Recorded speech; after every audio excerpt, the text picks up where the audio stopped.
Di tengah sebuah pesta yang dihadiri ribuan tamu, suamiku merangkul pinggang selingkuhan mudanya, memperkenalkannya sebagai istrinya, lalu mengusirku ke meja yang diperuntukkan bagi para staf rendahan.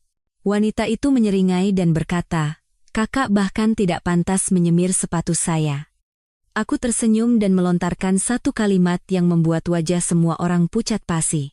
Malam itu adalah pesta perayaan ulang tahun ke-20 Nusantara Jaya Group yang diadakan di aula mewah sebuah hotel berbintang di Jakarta.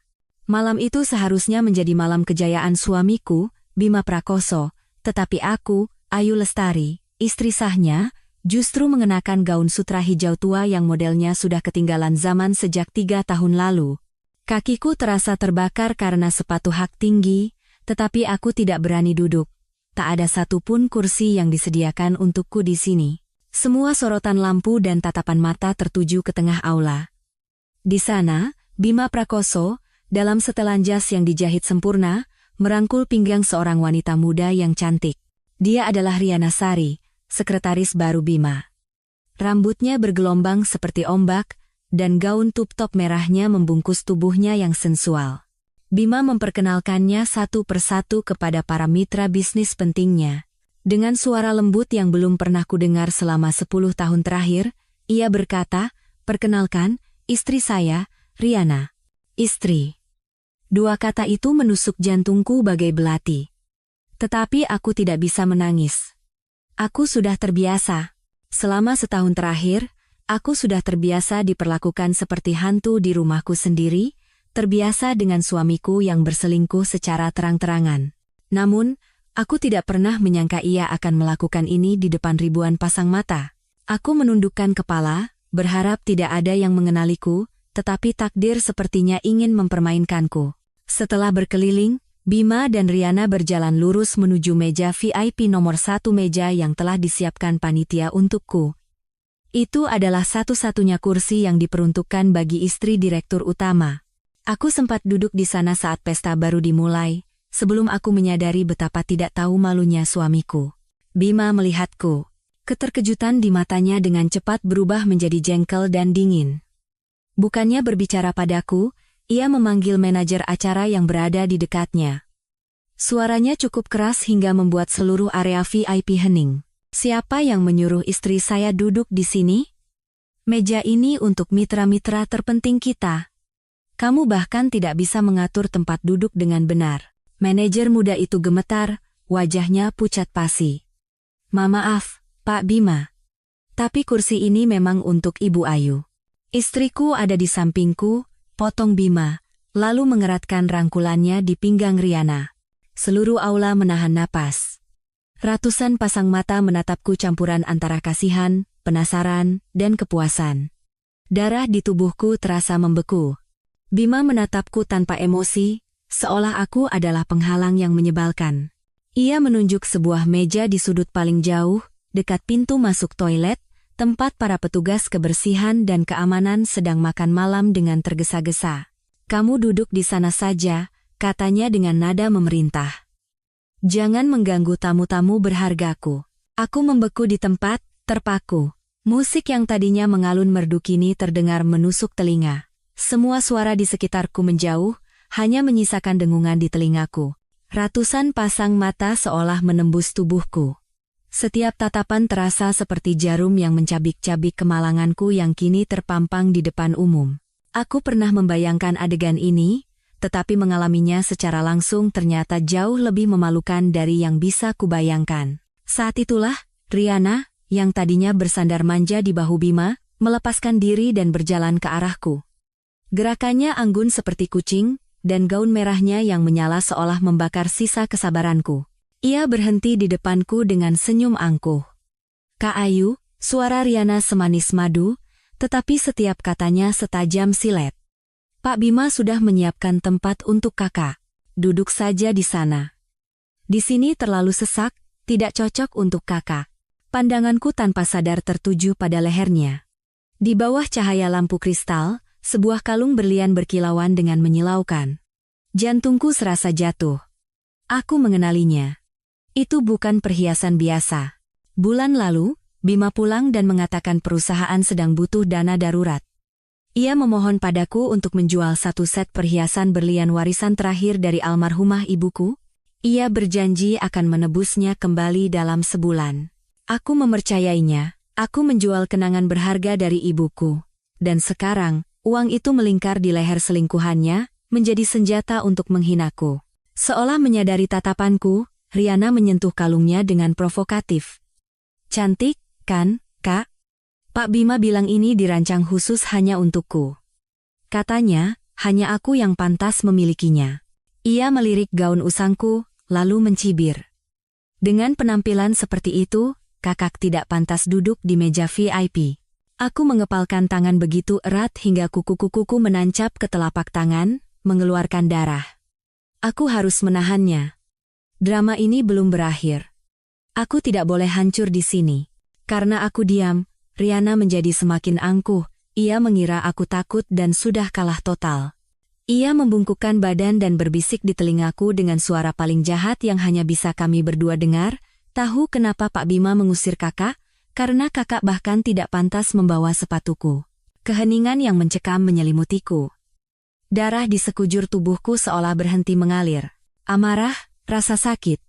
Kepahitan dari 10 tahun pengkhianatan, dan 1 tahun penindasan semua itu lenyap seketika, hanya menyisakan kehampaan yang dingin.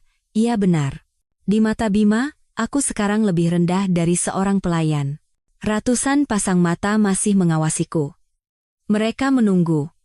Menunggu aku menjerit, menunggu aku menyerang selingkuhan suamiku dan menjambak rambutnya. Mereka menunggu sebuah sinetron murahan yang penuh air mata. Aku mengangkat kepala.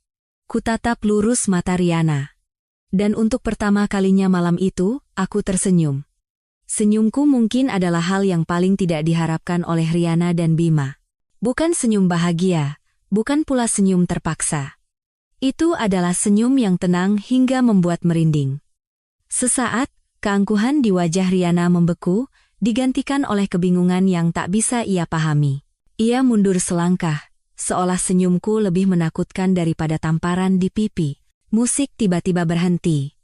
Pembawa acara mengundang Bima dan Riana ke tengah panggung untuk memulai pidato penting malam itu. Aku menatap pria di bawah sorotan lampu panggung itu. Pria yang 10 tahun lalu berlutut di depan rumahku, menangis memohon agar aku menyelamatkan perusahaannya yang diambang kebangkrutan. Pria yang bersumpah tidak akan pernah mengkhianatiku sampai laut mengering dan batu lapuk. Penghinaan yang luar biasa, beberapa saat lalu kini telah berubah menjadi ketenangan yang aneh. Aku menegakkan punggung, merapikan gaunku yang kusut, lalu mulai berjalan.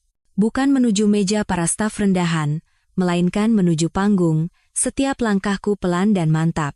Ujung sepatu hak tinggiku beradu dengan lantai marmer, menciptakan gema ketukan kering di tengah keheningan yang tiba-tiba.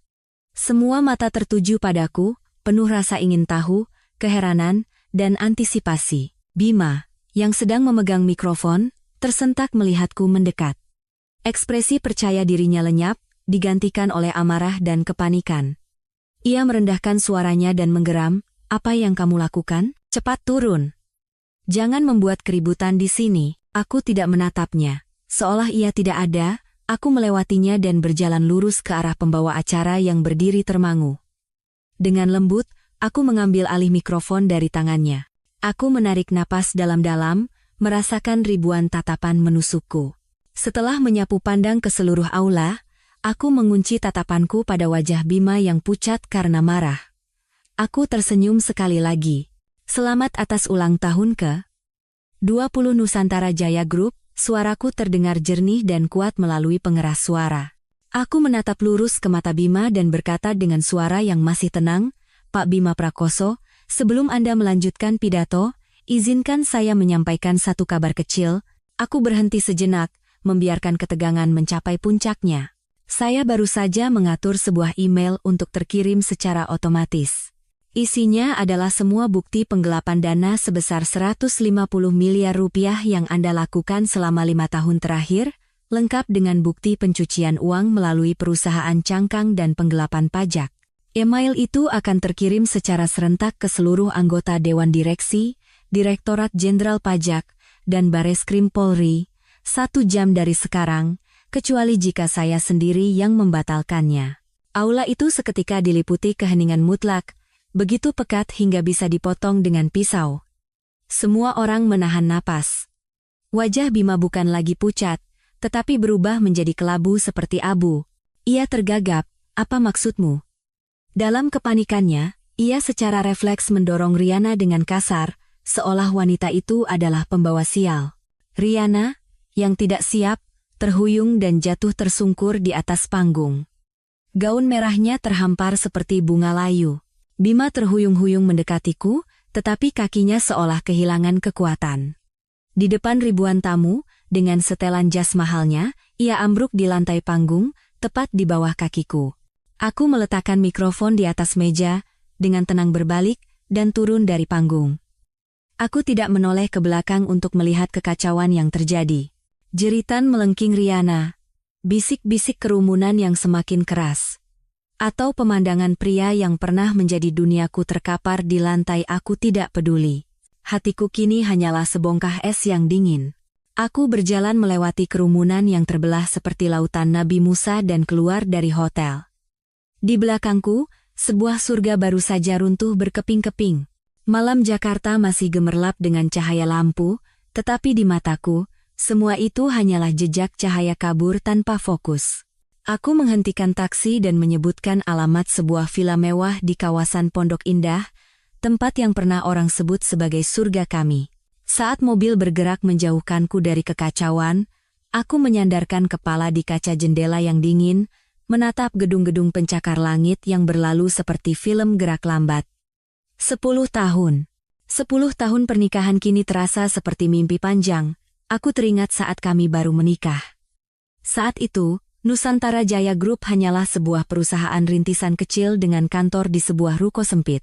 Aku, lulusan terbaik jurusan keuangan dari Universitas Indonesia, menolak tawaran kerja dari bank ternama. Aku memilihnya. Aku memilih kehidupan di mana aku duduk di jok belakang motor bututnya, mengurus pembukuan kecil bersama, dan makan hanya dengan nasi dan sambal. Di tahun kedua pernikahan kami, perusahaan Bima berada di ambang kebangkrutan, setelah ditipu dalam sebuah kontrak besar. Ia terlilit utang dan begitu putus asa hingga berpikir untuk mengakhiri hidupnya. Saat itulah aku berlari pulang ke rumah orang tuaku, berlutut dan menangis memohon bantuan mereka. Aku menjual semua perhiasan peninggalan ibuku, bahkan meminjam uang dari kerabat untuk mendapatkan dana demi menyelamatkan bisnisnya. Hari itu, saat menerima uang itu, Bima memelukku dan menangis seperti anak kecil. "Ayu, ini adalah utang seumur hidupku. Aku tidak akan pernah mengkhianatimu." Saat itu, aku percaya. Aku percaya pada air matanya, pada sumpahnya. Aku percaya bahwa selama kami bersatu, kami bisa melewati badai apapun. Aku membantunya dalam segala hal, mulai dari akuntansi hingga menyiapkan makanan untuk beberapa karyawan yang ada. Aku mendedikasikan masa muda dan karirku untuk menjadi penopang yang kokoh baginya. Namun, sejak kapan mimpi indah itu mulai retak, mungkin aku sendiri tidak ingat persis. Taksi berhenti di depan gerbang megah villa kami. Cahaya kuning yang terpancar dari dalam tidak memberikan kehangatan, hanya rasa sepi dan dingin yang lebih dalam. Aku membayar ongkos dan turun, berdiri di depan gerbang besi yang menjulang. Tiba-tiba aku merasa sangat asing. Betapa banyak curahan hati dan pikiranku untuk merancang dan mendekorasi rumah ini, tetapi rumah ini tidak pernah benar-benar menjadi milikku. Ia hanyalah sangkar emas untuk mengurung seorang istri yang nilai gunanya telah habis. Aku masuk ke dalam rumah yang kosong, begitu sunyi, hingga aku bisa mendengar detak jantungku sendiri. Bima tentu tidak akan pulang malam ini. Ia mungkin sedang menghadapi amarah dewan direksi dan para investor. Aku tidak peduli. Yang kurasakan hanyalah kelelahan yang menusuk tulang. Kelelahan yang menumpuk selama bertahun-tahun. Kapan perubahan Bima dimulai? Mungkin sejak 5 tahun lalu, ketika Nusantara Jaya Group berhasil mendapatkan kontrak senilai 50 miliar rupiah untuk pertama kalinya. Sejak saat itu, ia mulai pulang larut, dan tubuhnya selalu berbau parfum wanita yang asing, aroma yang tidak pernah sama. Awalnya ia beralasan itu demi menjamu klien, demi pekerjaan. Aku berusaha untuk percaya. Aku menipu diriku sendiri bahwa suamiku masihlah pria yang sama seperti dulu. Tetapi alasan itu semakin jarang terdengar, digantikan oleh kejengkelan dan ketidaksenangan. Ia mulai menyalahkanku. Menyalahkan cara berpakaianku yang kampungan, menyalahkanku karena tidak bisa bergaul, dan yang paling menyakitkan, ia menyalahkanku karena tidak bisa memberinya anak.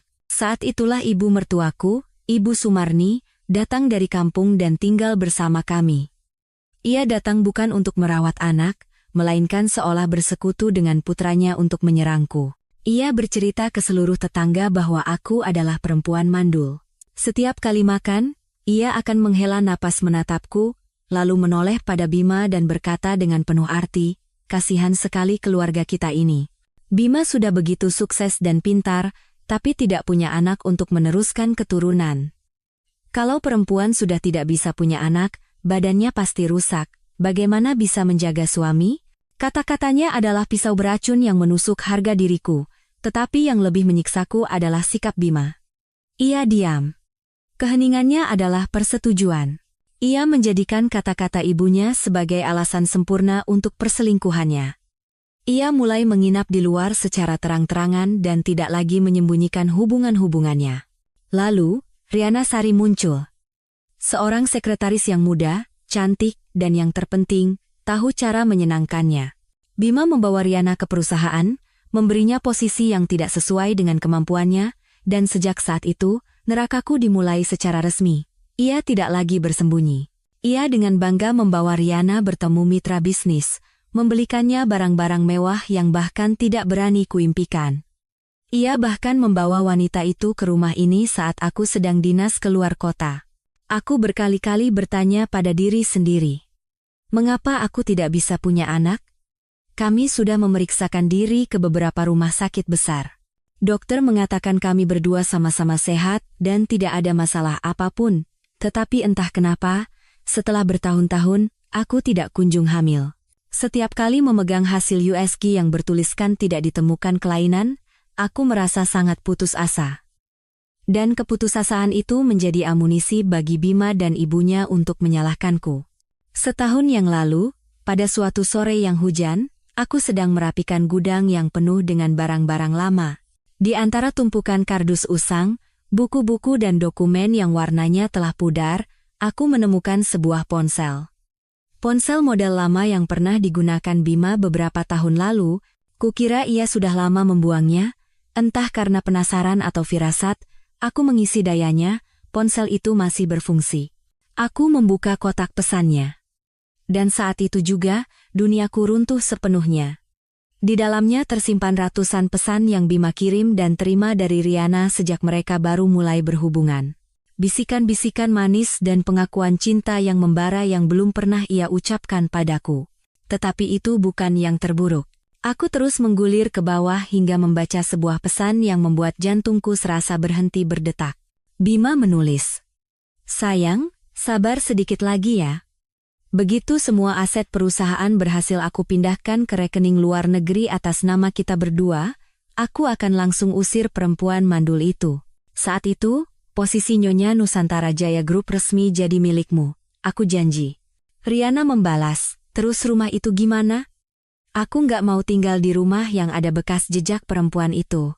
Bima mengirim lagi, "Tenang saja. Rumah itu atas nama perusahaan. Waktu cerai nanti, dia nggak akan dapat sepeser pun. Akan aku usir dia dengan tangan kosong." Perempuan mandul. Julukan kejam yang sering diucapkan ibu mertuaku di belakangku, kini diketik langsung dari jari suamiku. Aku terduduk lemas di lantai gudang yang dingin. Ponsel itu jatuh dari tanganku, langit dan bumi serasa berputar. Perlakuan dingin dan penghinaan semua itu bukan karena kebenciannya padaku, melainkan bagian dari sebuah rencana yang diperhitungkan dengan cermat. Ia tidak hanya ingin bercerai, ia ingin menghancurkanku. Setelah mengisap habis 10 tahun masa muda dan usahaku, ia ingin mengusirku ke jalanan tanpa sepeser pun uang. Aku tidak tahu berapa lama aku duduk di sana. Air mataku sudah mengering, dan yang tersisa di dalam dada hanyalah kebencian yang mendidih. Aku berpikir untuk meledak dan mengkonfrontasinya. Tetapi apa yang akan kudapatkan? Ia akan mengelak, dan di hadapan semua yang telah ia siapkan, aku hanya akan menjadi lebih sengsara. Tidak, Aku tidak boleh hancur seperti ini. Aku tidak boleh membiarkan dua manusia licik itu mencapai tujuan mereka. Jika ia ingin bermain drama, aku akan ikut berakting. Aku akan memainkan peran sebagai istri yang penurut, bodoh, dan putus asa. Aku akan membuatnya lengah. Dan dalam kegelapan, aku akan diam-diam mengumpulkan bukti satu persatu. Pada hari ia merasa paling berjaya dan paling mulia, aku akan melancarkan serangan mematikan yang akan menyeretnya dari surga ke neraka. Dan hari itu adalah malam ini. Aku terduduk lemas di lantai gudang yang dingin. Ponsel model lama itu terlepas dari genggamanku dan jatuh ke lantai keramik. Kukira perselingkuhan dan rencana perampasan hartanya adalah puncak kekejamannya. Kukira saat membaca pesan akan aku usir perempuan mandul itu, hatiku sudah mati. Tetapi aku salah. Tanganku gemetar tak terkendali. Seolah ditarik oleh kekuatan tak terlihat, aku memungut kembali ponsel itu. Jari-jariku membuka aplikasi catatan di ponsel usang itu. Hanya ada satu catatan yang tersimpan, dibuat 3 tahun lalu. Hanya beberapa kata singkat, tetapi itu adalah vonis mati yang membanting pintu harapan terakhirku dan kepercayaanku pada kemanusiaan. Bima menulis, "Vitamin Ayo. Ganti isinya dengan pil KB. Ganti botol setiap 3 bulan. Arus listrik dingin mengalir di punggungku." Aku teringat 3 tahun lalu, saat Bima tiba-tiba mulai memperhatikan kesehatanku. Ia memberiku sebotol vitamin yang katanya sangat mahal, produk impor. Ia berpesan agar aku meminumnya setiap hari. "Minum ini biar sehat, supaya kita cepat punya anak," katanya. Ia begitu perhatian hingga setiap malam ia sendiri yang mengambilkan air dan menyiapkan pil itu untukku. Aku terharu. Kukira ia masih mengkhawatirkanku dan sangat menginginkan seorang anak. Tenggorokanku terasa kering. Aku terhuyung-huyung bangkit dan berlari ke kamar tidur. Di atas meja rias, botol kaca coklat berisi vitamin itu masih ada. Dengan tangan gemetar, aku membuka tutupnya dan menuangkan beberapa butir yang tersisa ke telapak tanganku. Aku sudah berhenti meminum pil ini sejak setahun yang lalu. Bukan karena curiga, tetapi sejak menemukan pesan-pesan itu, aku tidak ingin menerima apapun darinya lagi. Keesokan harinya, aku membawa pil-pil itu ke sebuah laboratorium analisis independen. Aku berbohong dengan mengatakan bahwa ini adalah obat yang kubeli secara online dan aku ingin memastikan kandungannya. 2 hari kemudian, aku menerima hasilnya melalui email. Itu bukan vitamin. Itu adalah pil kontrasepsi dosis tinggi yang diminum setiap hari. Aku duduk tanpa bergerak di dalam mobil selama berjam-jam, memegang hasil analisis itu. Air mata bahkan tidak keluar. Jadi begitu. Alasan aku tidak bisa punya anak bukan karena diriku, melainkan karena pria yang tidur di sampingku. Ia telah meracuniku selama bertahun-tahun. Ia telah merampas hakku untuk menjadi seorang ibu. Ia telah membuatku, di mata ibunya dan dunia, menjadi seorang wanita yang tubuhnya rusak, seorang wanita mandul. Semua tuduhan dan hinaan Ibu Sumarni, tatapan kasihan teman-teman, dan rasa bersalahku sendiri semua itu ada dalam rencananya. Ia butuh alasan yang sah untuk mencampakkanku, dan alasan apa yang lebih meyakinkan daripada seorang istri yang tidak bisa memberinya keturunan? Ia tidak hanya menginginkan uang. Ia ingin menghancurkanku dari akarku, menghancurkan martabat dan masa depanku. Kebencian yang pekat dan hitam melonjak naik dan menelanku. Rasa sakit karena pengkhianatan emosional tidak ada lagi. Yang tersisa hanyalah kebencian seseorang yang terpojok.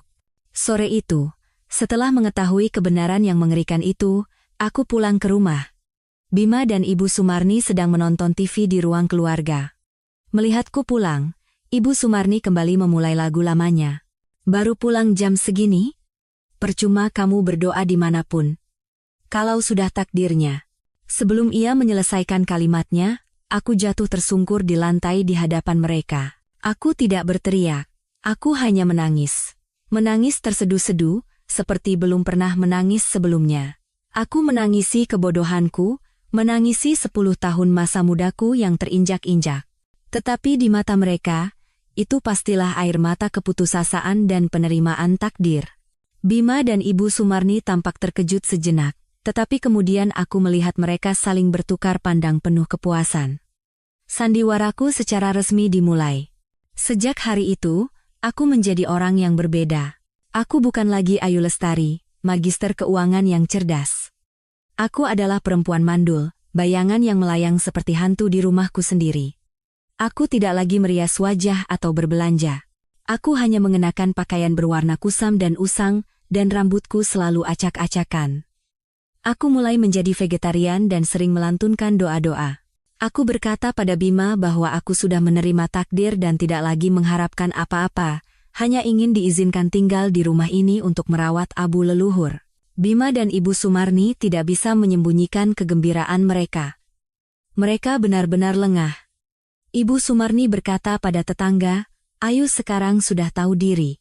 Mungkin dia ke orang pintar dan dibilang tidak punya takdir punya anak, jadi dia pasrah. Bima menjadi semakin bebas. Ia lebih sering membawa Riana ke rumah, bahkan menyuruhku membuatkan makanan dan menyajikan teh untuknya. Aku melakukan semuanya. Aku menunduk, menyeduh teh dan menyajikannya pada selingkuhan suamiku dengan tangan gemetar. Aku mendengarkan saat wanita itu memberiku instruksi tentang cara mendekorasi ulang kamar tidur agar sesuai dengan selera Bima. Aku menelan semua penghinaan. Mereka melihatku sebagai mayat hidup, jiwa yang telah takluk sepenuhnya. Mereka salah. Aku lebih jernih dan tenang dari sebelumnya. Siang hari aku adalah istri yang penurut, tetapi ketika malam tiba dan seisi rumah tertidur, saat Bima sibuk dengan selingkuhannya di kamar sebelah, sang magister keuangan mulai bekerja. Aku menggunakan keahlian yang kutinggalkan demi dia untuk memulai penyelidikan. Aku menghubungi kembali rekan-rekan lama, orang-orang yang pernah mendampingiku dan Bima di masa-masa awal perusahaan. Terutama Pak Santoso, mantan kepala bagian akuntansi. Ia adalah orang yang jujur dan dipecat secara tidak adil 3 tahun lalu hanya karena menolak menandatangani kontrak fiktif dan laporan keuangan yang dimanipulasi. Aku menemuinya di rumahnya dan menceritakan semuanya.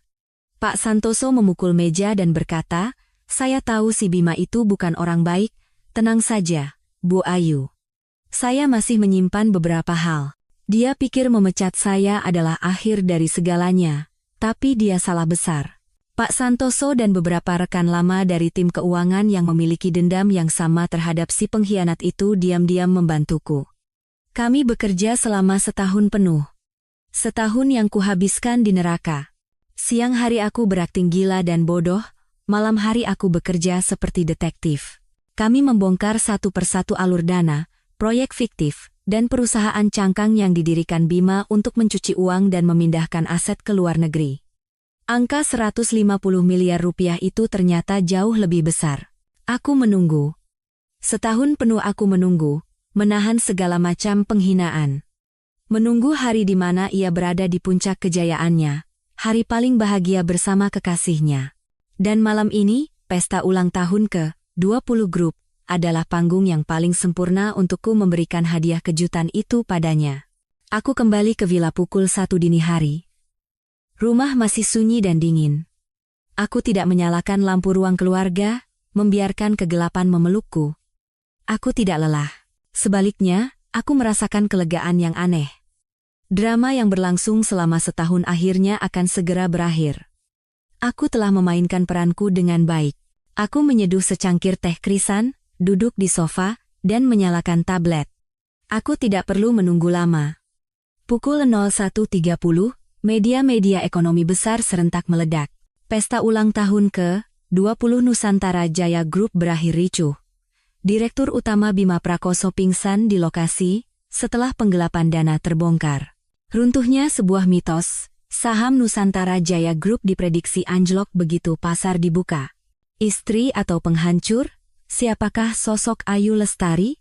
Bersama dengan judul-judul yang sensasional, terpampang foto-foto buram saat Bima pingsan, saat Riana jatuh terhuyung, dan saat aku berbalik dengan tenang, badai dimulai lebih cepat dari yang kuduga. Teleponku mulai berdering. Telepon rumah di ruang keluarga berdering, ponselku di atas meja juga berdering. Nomor-nomor tak dikenal dan nomor-nomor anggota dewan direksi yang kuhafal di luar kepala. Orang-orang yang 1 jam lalu bersulang untuk Bima. Nomor Ibu Sumarni. Dan tentu saja, nomor Bima Prakoso. Aku tersenyum dan menyesap teh. Aku tidak menjawab. Kubiarkan saja berdering. Biarkan mereka merasakan ketakutan dan kebingungan yang pernah kurasakan. Ruangan masih gelap, hanya cahaya dari layar tablet yang menerangi wajahku. Aku menelusuri forum-forum bisnis. Beberapa jam yang lalu, mereka memuji Bima sebagai pengusaha muda yang brilian. Kini, forum itu penuh dengan caci maki dan spekulasi tentang penggelapan dana. Keesokan paginya, aku bangun pagi. Aku tidak tidur, tetapi pikiranku sangat jernih. Tepat pukul 09.00, pasar saham dibuka. Aku menyalakan saluran berita ekonomi. Sesuai prediksi, saham Nusantara Jaya Group kode saham, NAIJG, langsung anjlok ke batas bawah tanpa ada pembeli begitu pasar dibuka. Jutaan lembar saham ditawarkan untuk dijual, tetapi tidak ada yang mau membeli. Papan bursa berwarna merah darah. Pembawa berita melaporkan bahwa anjloknya harga saham ini telah menguapkan kapitalisasi pasar Nusantara Jaya Group lebih dari 5 triliun rupiah hanya dalam 15 menit, angka yang tak terbayangkan. Itu adalah keringat dan air mata ribuan karyawan, kepercayaan para pemegang saham, semuanya dihancurkan oleh Bima dan selingkuhannya. Pada saat yang sama, Bareskrim Polri dan Direktorat Jenderal Pajak melalui situs resmi mereka mengumumkan akan memulai penyelidikan menyeluruh terhadap aktivitas keuangan Nusantara Jaya Group berdasarkan laporan dan bukti yang diterima. Perintah cekal darurat dikeluarkan untuk Direktur Utama Bima Prakoso. Ponselku berdering lagi, masih nomor Bima. Sejak semalam, ia tak henti-hentinya menelepon. Kali ini, aku dengan tenang menekan tombol jawab, tetapi tidak berkata apa-apa. Hening selama beberapa detik di seberang sana. Kemudian, meledaklah teriakan histeris seperti raungan binatang buas yang terpojok. Ayu, kamu gila, kamu sudah gila, kamu menghancurkan segalanya. Kamu menghancurkan Nusantara Jaya, menghancurkanku. Suara Bima serak parau. Sosoknya yang elegan dan percaya diri semalam lenyap tak berbekas. Aku masih diam, menyesap tehku. Keheninganku sepertinya membuatnya semakin gila. Dari mana kamu dapat semua itu? Semuanya palsu. Itu fitnah. Aku akan menuntutmu. Aku akan menjebloskanmu ke penjara. Aku tertawa dingin, tawa kecil yang terdengar hingga ke seberang. Pak Bima, kalau itu semua palsu, kenapa Anda menelepon saya? Suaraku sedingin es. Anda seharusnya menelepon pengacara atau polisi. Kenapa menelepon orang yang memfitnah Anda? Seberang sana tiba-tiba hening. Seolah kata-kataku menyiram air dingin ke amarahnya. Ia sadar aku tidak bercanda. Ia sadar bukti-bukti itu nyata. Terdengar napasnya yang berat. Kemudian, suaranya melembut, berubah dari teriakan menjadi permohonan dengan sangat tiba-tiba. Ayu. Ayu. Kita ini suami istri, kan? 10 tahun, Ayu. 10 tahun. Pasti ada kenangan. Apapun masalahnya, kita bisa bicarakan baik-baik. Apa yang kamu mau? Aku akan berikan semuanya. Uang. Berapa banyak uang yang kamu mau? Uang. Sampai detik ini pun, ia masih berpikir yang kubutuhkan adalah uang. 10 tahun lalu, dengan suara inilah ia memohon agar aku menjual perhiasan warisan untuk menyelamatkannya. 10 tahun kemudian, suara yang sama mencoba menawarku dengan uang. Pak Bima, potongku. Bicarakan saja itu pada penyidik. Kamu pikir kamu menang? Teriaknya lagi. Kamu pikir aku akan diam saja? Saat itu, terdengar jeritan melengking riana dari seberang telepon. Bima, suruh perempuan itu kirim email. Suruh dia hapus sekarang juga. Ayahku dipanggil ke ruang audit, suruh dia berhenti sekarang. Ah, jadi begitu. Benteng pertahanan terakhirnya, ayahnya, juga terkena imbasnya. Aku tersenyum. Pak Bima, kataku pelan. Anda ingat apa yang dikatakan sekretaris cantik Anda pada saya semalam? Katanya, saya bahkan tidak pantas menyemir sepatunya. Aku berhenti sejenak. Nah, sekarang coba Anda pikir. Apakah kalian berdua adalah orang-orang yang pantas untuk saya ajak bicara? Dari seberang sana, terdengar suara sesuatu yang pecah, suara barang-barang yang dibanting. Bima sudah benar-benar kehilangan akal sehatnya. Ia melontarkan satu kalimat terakhir yang penuh dengan ancaman dan keputusasaan. Aku peringatkan kamu, Ayu Lestari, Segera cabut laporanmu dan musnahkan semua bukti.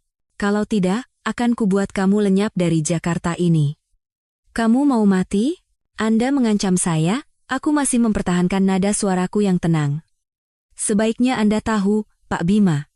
Saya punya puluhan salinan dari semua bukti itu, disimpan di berbagai tempat di dalam dan luar negeri. Kalau sampai terjadi sesuatu padaku, bahkan kecelakaan lalu lintas sekecil apapun, Anda tidak hanya akan masuk penjara sebagai penjahat ekonomi. Anda akan masuk sebagai pembunuh. Seberang sana benar-benar hening, hanya terdengar suara napas yang kasar dan geraman gigi. Percakapan kita sampai di sini, kataku. Oh, dan jangan telepon lagi, saya tidak punya hobi bicara dengan penjahat. Aku memutus telepon di tengah teriakannya yang belum selesai. Aku mematikan ponsel. Dunia kembali sunyi. Aku menggenggam erat ponselku. Suara Bima masih terngiang di telingaku. Kamu mau mati? Raungannya tidak membuatku takut. Itu hanya memperlihatkan dengan lebih jelas wajah asli seekor binatang yang terpojok. Aku tertawa dingin. Anda mengancam saya? Suaraku setenang danau tak beriak. Sebaiknya Anda tahu, Pak Bima. Saya punya puluhan salinan dari semua bukti itu, disimpan di berbagai tempat di dalam dan luar negeri, di tangan para pengacara paling andal.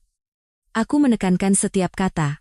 Kalau sampai terjadi sesuatu padaku, bahkan kecelakaan lalu lintas sekecil apapun atau insiden yang disebabkan oleh penyakit mendadak, bukti-bukti itu akan langsung dipublikasikan jauh lebih luas dari sekarang. Saat itu, Anda tidak hanya akan masuk penjara sebagai penjahat ekonomi, Anda akan masuk sebagai pembunuh. Seberang sana benar-benar hening. Hanya terdengar suara napas yang kasar seperti banteng terluka. Ia tahu aku tidak bercanda. Ia tahu bahwa Ayu Lestari, magister keuangan yang pernah bersamanya membangun kerajaan ini dari nol, tidak akan pernah meninggalkan celah jika sudah bertindak. Saat itulah, jeritan tajam dan histeris dari belakang Bima memecah keheningan. Suara Riana. Bima, lakukan sesuatu. Suruh perempuan itu kirim email. Suruh dia berhenti sekarang. Ayahku. Ayahku baru saja dipanggil ke ruang audit. Katanya harus memberikan keterangan terkait proyek. Cepat suruh dia berhenti. Cepat. Ah, jadi begitu. Benteng pertahanan terakhirnya, pejabat kecil di bagian perencanaan yang ia dan Bima anggap sebagai perisai kokoh, telah tumbang oleh badaiku. Aku bisa membayangkan wajahnya yang panik.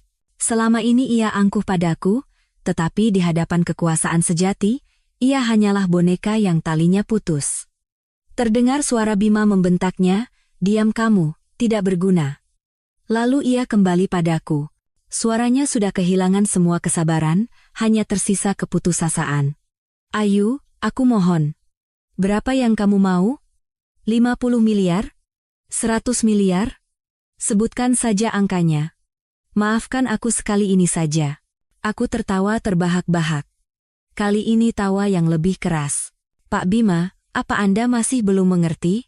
Aku memandang keluar jendela. Kota masih tertidur lelap, tidak tahu bahwa sebuah kerajaan baru saja runtuh.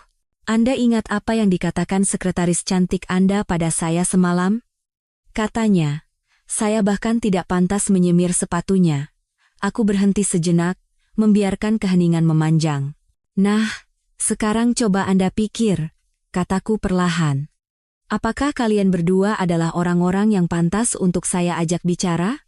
Aku tidak menunggu jawabannya. Aku tidak ingin lagi mendengar permohonan palsu atau ancaman histeris. Dengan tenang, aku menekan tombol daya. Layar ponsel padam, dan ruangan kembali ke kesunyiannya. Aku tidak punya hobi bicara dengan penjahat, apalagi dengan mereka yang sudah kuputuskan tidak akan pernah kumaafkan. Aku membuka ponsel daruratku. Sebuah ponsel sederhana yang hanya menyimpan beberapa nomor penting yang sudah kusiapkan sejak lama. Pertama, aku menelepon pengacara Irawan. Ia adalah teman kuliahku, seorang pengacara ekonomi yang terkenal jujur dan tajam. Selama 6 bulan terakhir, ia diam-diam memberiku nasihat hukum. Pak Irawan, ini saya, Ayu, kataku singkat. Semuanya sudah dimulai, sesuai rencana. Tolong siapkan surat gugatan cerai, tuntutan pembagian harta, dan yang terpenting, permohonan sita jaminan untuk membekukan semua aset Bima Prakoso, dan pihak-pihak terkait. Lakukan besok pagi. Dari seberang sana, suara Pak Irawan terdengar tenang. Semua sudah siap. Jangan khawatir, Bu Ayu. Saya tahu persis apa yang harus dilakukan. Aku menutup telepon. Kedua, dan yang terpenting. Aku menarik napas dalam-dalam dan menekan nomor yang sudah kuhafal lebih dari 10 tahun tetapi tidak pernah berani kuhubungi. Nada sambung berbunyi 3 kali, lalu terdengar suara seorang pria parubaya yang serak karena baru bangun tidur, tetapi tetap berwibawa. Halo? Tenggorokanku tercekat. Profesor Yunus, ini saya, Ayu. Maaf menelepon selarut ini.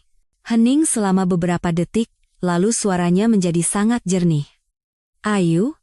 Ini benar kamu, Ayu? Astaga. Saya baru saja melihat beritanya di internet, ternyata benar itu kamu. Profesor Yunus. Ia adalah dosen pembimbingku saat kuliah dan guru yang paling kuhormati. Ia tidak hanya mengajariku tentang keuangan, tetapi juga tentang etika profesi.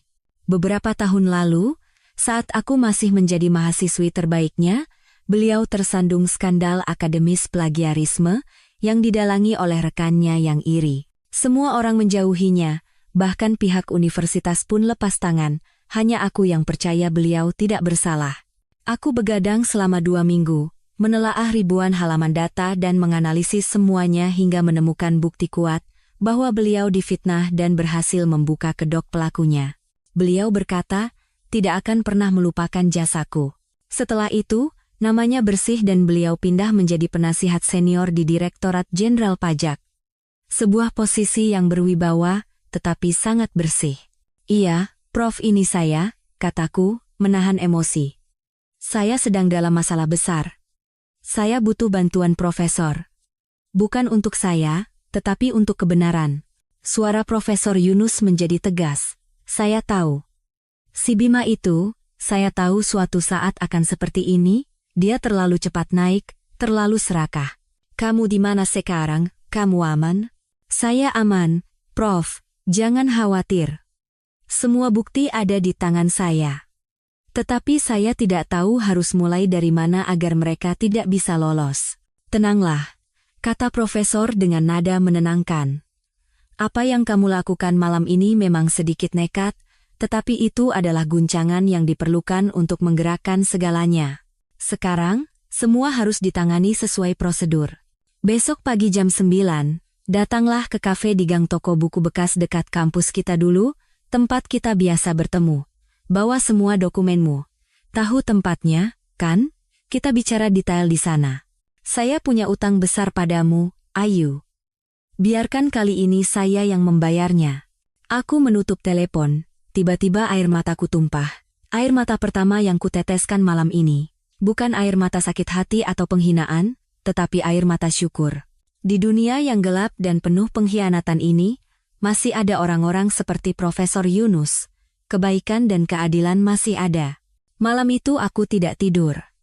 Aku duduk di ruang kerja, menyusun semua dokumen, data, rekaman suara, dan riwayat transaksi bank ke dalam sebuah USB secara sistematis. Tanganku tidak lagi gemetar. Sebaliknya, begitu presisi hingga terasa dingin. Keesokan paginya, aku bangun pagi. Aku tidak menonton TV atau membaca koran. Aku menyeduh secangkir kopi hitam tanpa gula. Aku butuh kejernihan mutlak. Tepat pukul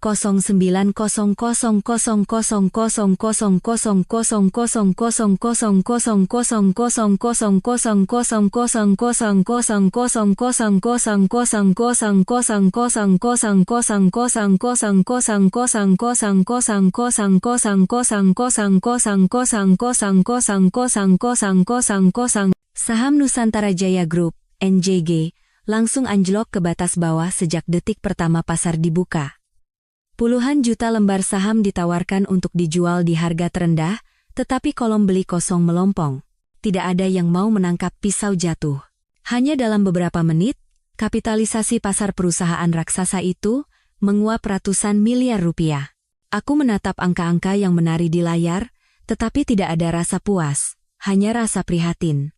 Itu adalah uang dan kepercayaan banyak investor, hasil kerja keras ribuan karyawan seperti Pak Santoso yang berdedikasi. Semuanya menjadi abu dalam semalam karena keserakahan dan pengkhianatan Bima. Saat aku sedang melamun, sebuah pesan masuk dari pengacara Irawan. Semua rekening Bima Prakoso dan Riana Sari telah dibekukan, perintah cekal telah dieksekusi.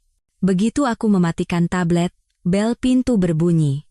Aku memeriksa layar kamera Ibu Sumarni. Ia datang sendirian dengan taksi, bukan dengan sedan mewah yang dibelikan Bima. Penampilannya kuyu dan rambutnya acak-acakan, jauh dari citra nyonya besar yang angkuh. Begitu kubuka pintu, Ibu Sumarni langsung menyerbu masuk, berlutut di hadapanku, memeluk kakiku dan meraung-raung. "Ayu, nak, tolong selamatkan Bima. Dia hilaf." "Pukul ibu, maki ibu, tidak apa-apa, tapi tolong selamatkan anak ibu." Aku dengan tenang melepaskan tangannya dari kakiku. Aku menatap wanita yang menangis pilu di lantai itu. Wanita yang baru seminggu lalu memakiku sebagai perempuan mandul dan menikmati saat putranya menghinaku. "Ibu," kataku tenang. "Orang yang harus ibu mohon bukan saya. Ibu harus memohon pada hukum, dan orang yang harus ibu salahkan adalah putra ibu sendiri." Saat itu, berita pukul 10 pagi tayang di TV. Suara pembawa berita terdengar jelas. Bareskrim Polri dan Direktorat Jenderal Pajak baru saja merilis pernyataan resmi bahwa mereka akan memulai penyelidikan menyeluruh terhadap aktivitas keuangan Nusantara Jaya Group berdasarkan laporan dan bukti kredibel terkait dugaan penggelapan dana, pencucian uang, dan penggelapan pajak secara sistematis. Perintah cekal darurat telah dikeluarkan untuk Direktur Utama Bima Prakoso. Tangisan Ibu Sumarni berhenti seketika. Ia menatap layar TV dengan pandangan kosong, lalu terkulai pingsan di lantai. Aku memanggil ambulans dan mengirim Ibu Sumarni ke rumah sakit. Aku tidak ikut. Aku hanya menelepon salah satu kerabat jauhnya yang nomornya ku ketahui. Aku tidak punya kewajiban atau emosi lagi untuk disia-siakan pada keluarga itu. Yang harus kulakukan sekarang adalah pergi ke tempat pertemuanku dengan Profesor Yunus. Aku mengendarai mobil ke kafe tua di gang toko buku bekas, tempat favorit Profesor. Kafe itu tersembunyi di balik rimbunnya bunga bougainville, sebuah tempat tenang dengan aroma kopi sangrai dan bau buku-buku lama. Sangat kontras dengan hotel bintang 5 yang mewah namun penuh kepalsuan semalam. Profesor Yunus sudah menunggu di meja sudut. Ia tampak lebih tua dari terakhir kali aku melihatnya. Rambutnya memutih, tetapi matanya di balik kacamata tebal itu masih tajam dan hangat. Melihatku, beliau tersenyum lembut. "Kamu datang. Duduklah. Kamu sudah bekerja sangat keras." Tepukan ringan di bahu dan satu kalimat hangat dari beliau nyaris meruntuhkan topeng baja dingin yang susah payah kubangun selama 24 jam terakhir. Aku menarik napas dalam-dalam untuk menahan air mata yang akan tumpah. Aku tidak boleh lemah sekarang. "Selamat pagi, Prof. Terima kasih sudah meluangkan waktu." Aku duduk dan meletakkan USB serta sebuah map tebal di atas meja. "Prof, semua bukti yang saya kumpulkan ada di sini. Alur dana, perusahaan cangkang di luar negeri, kontrak fiktif, dan..." Aku ragu sejenak, bukti bahwa selama bertahun-tahun dia diam-diam memberiku pil kontrasepsi. Tangan Profesor Yunus yang sedang memegang cangkir teh berhenti. Beliau mengangkat kepala, dan matanya yang lembut berkilat marah, beliau memukul meja pelan. "Saya tahu bajingan itu tidak punya moral, tapi saya tidak menyangka dia sebiadab ini." Beliau terdiam sejenak untuk meredam amarahnya, lalu berkata, "Kamu melakukannya dengan sangat baik, Ayu. Sangat teliti dan detail. Benar-benar muridku." Profesor melihat map itu, tetapi tidak menyentuhnya. Lalu ia melanjutkan, "Tapi jangan berikan ini padaku." Aku bingung. "Loh? Tapi, Prof." Profesor Yunus mengangkat tangannya. "Dengarkan aku. Kalau kamu memberikannya padaku, Bima dan pengacaranya akan menyerang hubungan pribadi kita. Mereka akan menuduhmu menggunakan koneksiku dan kekuasaan di Ditjen Pajak untuk menjebaknya. Dengan begitu, meskipun semua buktimu benar, nilainya di mata hukum bisa sangat berkurang." Aku sadar beliau sedang melindungiku, dan juga integritasnya sendiri. "Lalu apa yang harus saya lakukan?" "Kamu harus menyerahkannya sendiri atas namamu, kata Profesor tegas. Pergilah langsung ke Bareskrim Polri, ke bagian Direktorat Tindak Pidana Ekonomi dan Khusus. Merekalah yang sekarang menangani kasus-kasus ekonomi besar. Laporkan sebagai istri sah dan korban langsung. Dokumenmu dan bukti bahwa ia meracunimu akan menjadi bukti tak terbantahkan. Hukum harus melindungimu. Profesor menatapku dengan tatapan penuh keyakinan. Lakukan seperti kataku. Bawa semua ini dan pergi ke sana sekarang juga. Saya tidak bisa campur tangan langsung dalam proses penyidikan, tetapi saya akan memastikan pihak di sana menangani kasusmu dengan benar, cepat, dan yang terpenting, menjamin keselamatanmu sepenuhnya. Profesor meletakkan tangannya di atas map dan menepuknya pelan. Si Bima itu tidak akan bisa macam-macam denganmu lagi sekarang. Ayu, kamu adalah saksi kunci paling penting dalam kasus ini. Meskipun butuh waktu, percayalah pada keadilan. Aku menunduk dan mengambil kembali map itu. Bebannya di tangan masih sama, tetapi beban di hatiku sudah berkurang separuh. Aku tidak lagi berjalan sendirian dalam gelap. Aku punya jalan. Jalan yang terang dan benar. Aku mengangkat kepala dan menatap Profesor. Baik, Prof, terima kasih banyak. Aku keluar dari gedung Bareskrim Polri. Matahari sore mulai menguning dan angin pergantian musim yang dingin berembus. Tetapi aku tidak merasakan apa-apa. Semua emosi di dalam diriku seolah membeku, hanya menyisakan tekad yang dingin. Tugas telah kuselesaikan. Map tebal berisi kesabaran dan air mata selama setahun kini aman di atas meja para penegak hukum. Dadu telah dilempar, dan aku tidak bisa kembali lagi. Aku mengendarai mobil kembali ke villa, ke tempat yang kini hanyalah cangkang kosong. Aku tidak langsung masuk, tetapi duduk di dalam mobil, menyandarkan kepala di setir. Kelelahan akhirnya datang menyerbu. Bukan hanya lelah fisik, tetapi juga lelah mental. Pertarungan ini, menang atau kalah, telah merenggut terlalu banyak dariku. Saat itu, ponsel daruratku berdering. Pengacara Irawan. Aku menarik napas dalam-dalam, menenangkan suaraku, dan menekan tombol jawab. Ya, Pak Irawan. Suara Pak Irawan terdengar profesional, tetapi tidak bisa menyembunyikan sedikit kegembiraan. Saya baru saja dalam perjalanan pulang dari pengadilan. Ada kabar baik untuk Bu Ayu. Jantungku berdebar sedikit lebih cepat. Bagaimana hasilnya? Permohonan kita diterima oleh pengadilan, katanya cepat. Berdasarkan bukti awal yang Ibu berikan, terutama catatan transfer ke luar negeri dan pengalihan aset ke Riana Sari, pengadilan menilai ada indikasi kuat upaya penyembunyian aset. Mereka langsung mengeluarkan surat keputusan sita jaminan. Apa artinya itu? Meskipun sudah siap, aku bertanya lagi untuk memastikan. Artinya, suara Pak Irawan menjadi tegas, seluruh harta atas nama Bima Prakoso Properti, rekening bank, saham, kendaraan semuanya dibekukan. Dan yang lebih penting, ia berhenti sejenak, semua aset yang ia alihkan ke sekretarisnya itu apartemen penthouse mewah di Sudirman, 2 mobil impor, dan rekening bank yang ia gelontorkan uang mengalami nasib yang sama. Semuanya disegel dan menunggu putusan pengadilan. Aku memejamkan mata. Apartemen penthouse itu, tempat yang sering diunggah Riana di media sosial dengan tulisan kehidupan sang ratu. Tempat yang ia gunakan untuk mengejek penampilanku yang usang dan kampungan, kini hanyalah sangkar emas yang terkunci. Terima kasih, Pak Irawan, suaraku sedikit serak. Sama-sama. Ini sudah tugas saya, jawab Pak Irawan. Ini baru permulaan, Bu Ayu. Tapi ini adalah langkah pertama yang sangat penting. Kita telah memutus jalur dana Bima, jadi ia tidak bisa menggunakan uangnya untuk melobi atau mengganggu Ibu. Aku menutup telepon dan menghela napas panjang. Tidak ada kegembiraan kemenangan. Hanya rasa lega yang aneh. Satu pintu kejahatan telah terbanting menutup. Aku menatap villa yang pernah kuanggap rumah. Kini tempat itu juga ikut dibekukan sebagai bagian dari aset sengketa, tetapi tidak ada penyesalan. Benda-benda materi itu sejak awal tidak pernah benar-benar menjadi milikku.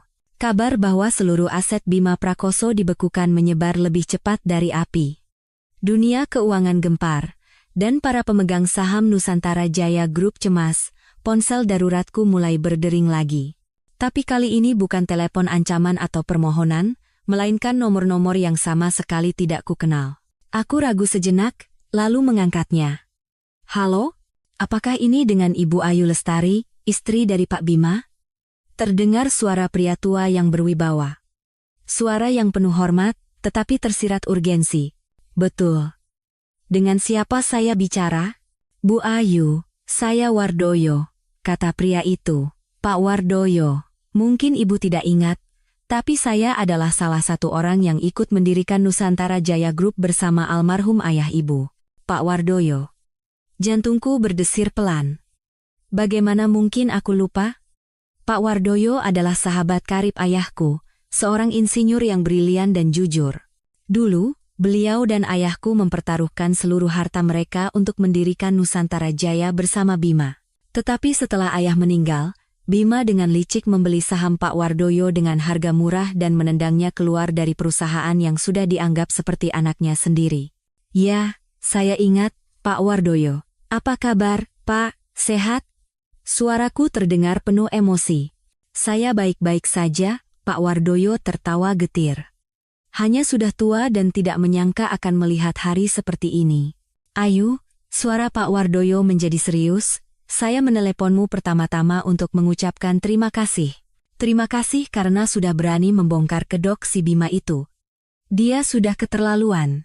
Dia menjadikan Nusantara Jaya, perusahaan yang dibangun dengan darah dan keringat ayahmu dan kami semua, sebagai mesin cuci uang pribadinya. Saya hanya melakukan apa yang harus saya lakukan, Pak. Tidak, potong Pak Wardoyo. Apa yang kamu lakukan bukan hanya untuk mencari keadilan pribadimu, tetapi juga untuk menyelamatkan seluruh Nusantara Jaya. Ayu, saya menelepon karena ada hal lain. Saya dan beberapa pemegang saham lama, orang-orang yang pernah ditindas olehnya, akan mengadakan rapat umum pemegang saham luar biasa. Aku mendengarkan dalam diam. Kita harus melengsarkan Bima Prakoso, kata Pak Wardoyo tegas. Kita harus mengambil alih kendali perusahaan sebelum dia menyeret kita semua ke dasar lumpur, tapi kekuatan kami saja tidak cukup. Kamu, sebagai istri sah dan orang yang memegang bukti paling penting, suaramu saat ini lebih kuat dari gabungan suara kami semua. Maukah kamu bergabung dengan kami? Sebuah aliansi. Hal yang tidak pernah kupikirkan. Perjuanganku awalnya adalah balas dendam pribadi, tetapi kini ia memiliki makna yang lebih besar. Mengambil kembali Nusantara Jaya. Itu bukan sekadar aset. Itu adalah warisan darah dan keringat ayahku, hasil kerja keras orang-orang seperti Pak Wardoyo, dan harga dari 10 tahun masa mudaku yang telah kudedikasikan. Pak, kataku, suaraku menjadi lebih mantap dari sebelumnya. Saya tidak hanya akan bergabung, saya akan ikut berjuang. Nusantara Jaya harus kembali ke tangan orang-orang yang berhak. Dari seberang sana, terdengar helaan napas lega Pak Wardoyo. Syukurlah, Ayu. Dengan adanya kamu, kita pasti bisa menang. Jangan khawatir, semua akan kami siapkan. Kamu cukup jaga diri baik-baik. Pertarungan ini tidak hanya akan terjadi di pengadilan, tetapi juga di ruang rapat. Aku menutap telepon. Saat sedang mempersiapkan rapat pemegang saham yang akan datang, menelaah kembali pasal-pasal anggaran dasar perusahaan, sebuah telepon dari nomor tak dikenal lain masuk. Setelah telepon dari Pak Wardoyo, aku tidak lagi takut pada nomor asing. Aku menjawabnya dengan tenang. Halo, Ayu. Ini Ibu. Terdengar suara lemah, gemetar, dan penuh ketakutan dari seberang sana. Aku terdiam sejenak. Itu suara Ibu Sumarni. Tapi sangat berbeda. Bukan suara tajam, menuduh, dan angkuh seperti biasanya. Ini adalah suara orang yang tenggelam, dan berusaha meraih apapun. Aku tidak menjawab. Ayu, ini Ibu. Ibu mertuamu. Katanya lagi, kali ini dengan isak tangis. Ibu salah. Tolong maafkan Bima. Maafkan dia sekali ini saja. Dia satu-satunya anak Ibu. Kalau terjadi apa-apa padanya, bagaimana nasib Ibu? Air mata buaya. Aku pernah melihat air mata ini sebelumnya. Saat Bima bangkrut pertama kali, ia juga menangis seperti ini, memohon agar aku menyelamatkan putranya. Dan saat putranya menjadi kaya, ia menggunakan kekayaan itu untuk menindasku. Nak, apapun yang kamu mau akan ibu berikan. Ia terus memohon karena aku tidak bersuara. Uang? Berapa yang kamu mau? Ibu punya simpanan emas, semuanya akan ibu berikan. Tolong bilang saja pada polisi kalau kamu salah paham, kalau kamu bicara sembarangan karena terlalu marah. Mau, ya? Ibu akan berlutut memohon padamu. Tangisannya semakin menjadi-jadi. Ia masih berpikir semuanya bisa diselesaikan dengan uang dan permohonan. Ia masih belum mengerti bahwa yang kurusak bukanlah uang. Ayu. Semua ini karena perempuan bernama Riana itu. Rubah betina itu yang menggoda Bima. Bima kan masih muda, belum dewasa, jadi dia berbuat bodoh. Aslinya dia anak yang berbakti.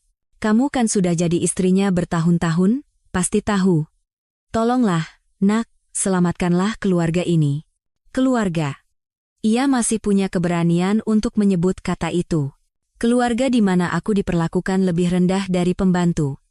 Keluarga di mana putranya meracuniku dan ia mendukung perbuatan itu dengan kata-kata paling keji. Aku membiarkannya menangis, membiarkannya memainkan drama menyedihkannya sampai akhir. Aku ingin melihat sejauh mana ketidaktahuan manusia bisa pergi. Ibu tahu. Dulu ibu jahat padamu. Ibu minta maaf. Sungguh, ibu minta maaf. Kamu boleh benci ibu, salahkan ibu, tidak apa-apa. Tapi Bima tidak bersalah. Tolonglah. Aku mendengarkan isak tangisnya dan permohonannya yang semakin putus asa, tetapi tidak ada sedikit pun rasa kasihan di hatiku. Hanya rasa muak yang membuncah. Ia tidak menyesali perbuatannya. Ia hanya takut. Takut kehilangan putra kesayangannya, takut kehilangan kehidupan mewah yang ia nikmati.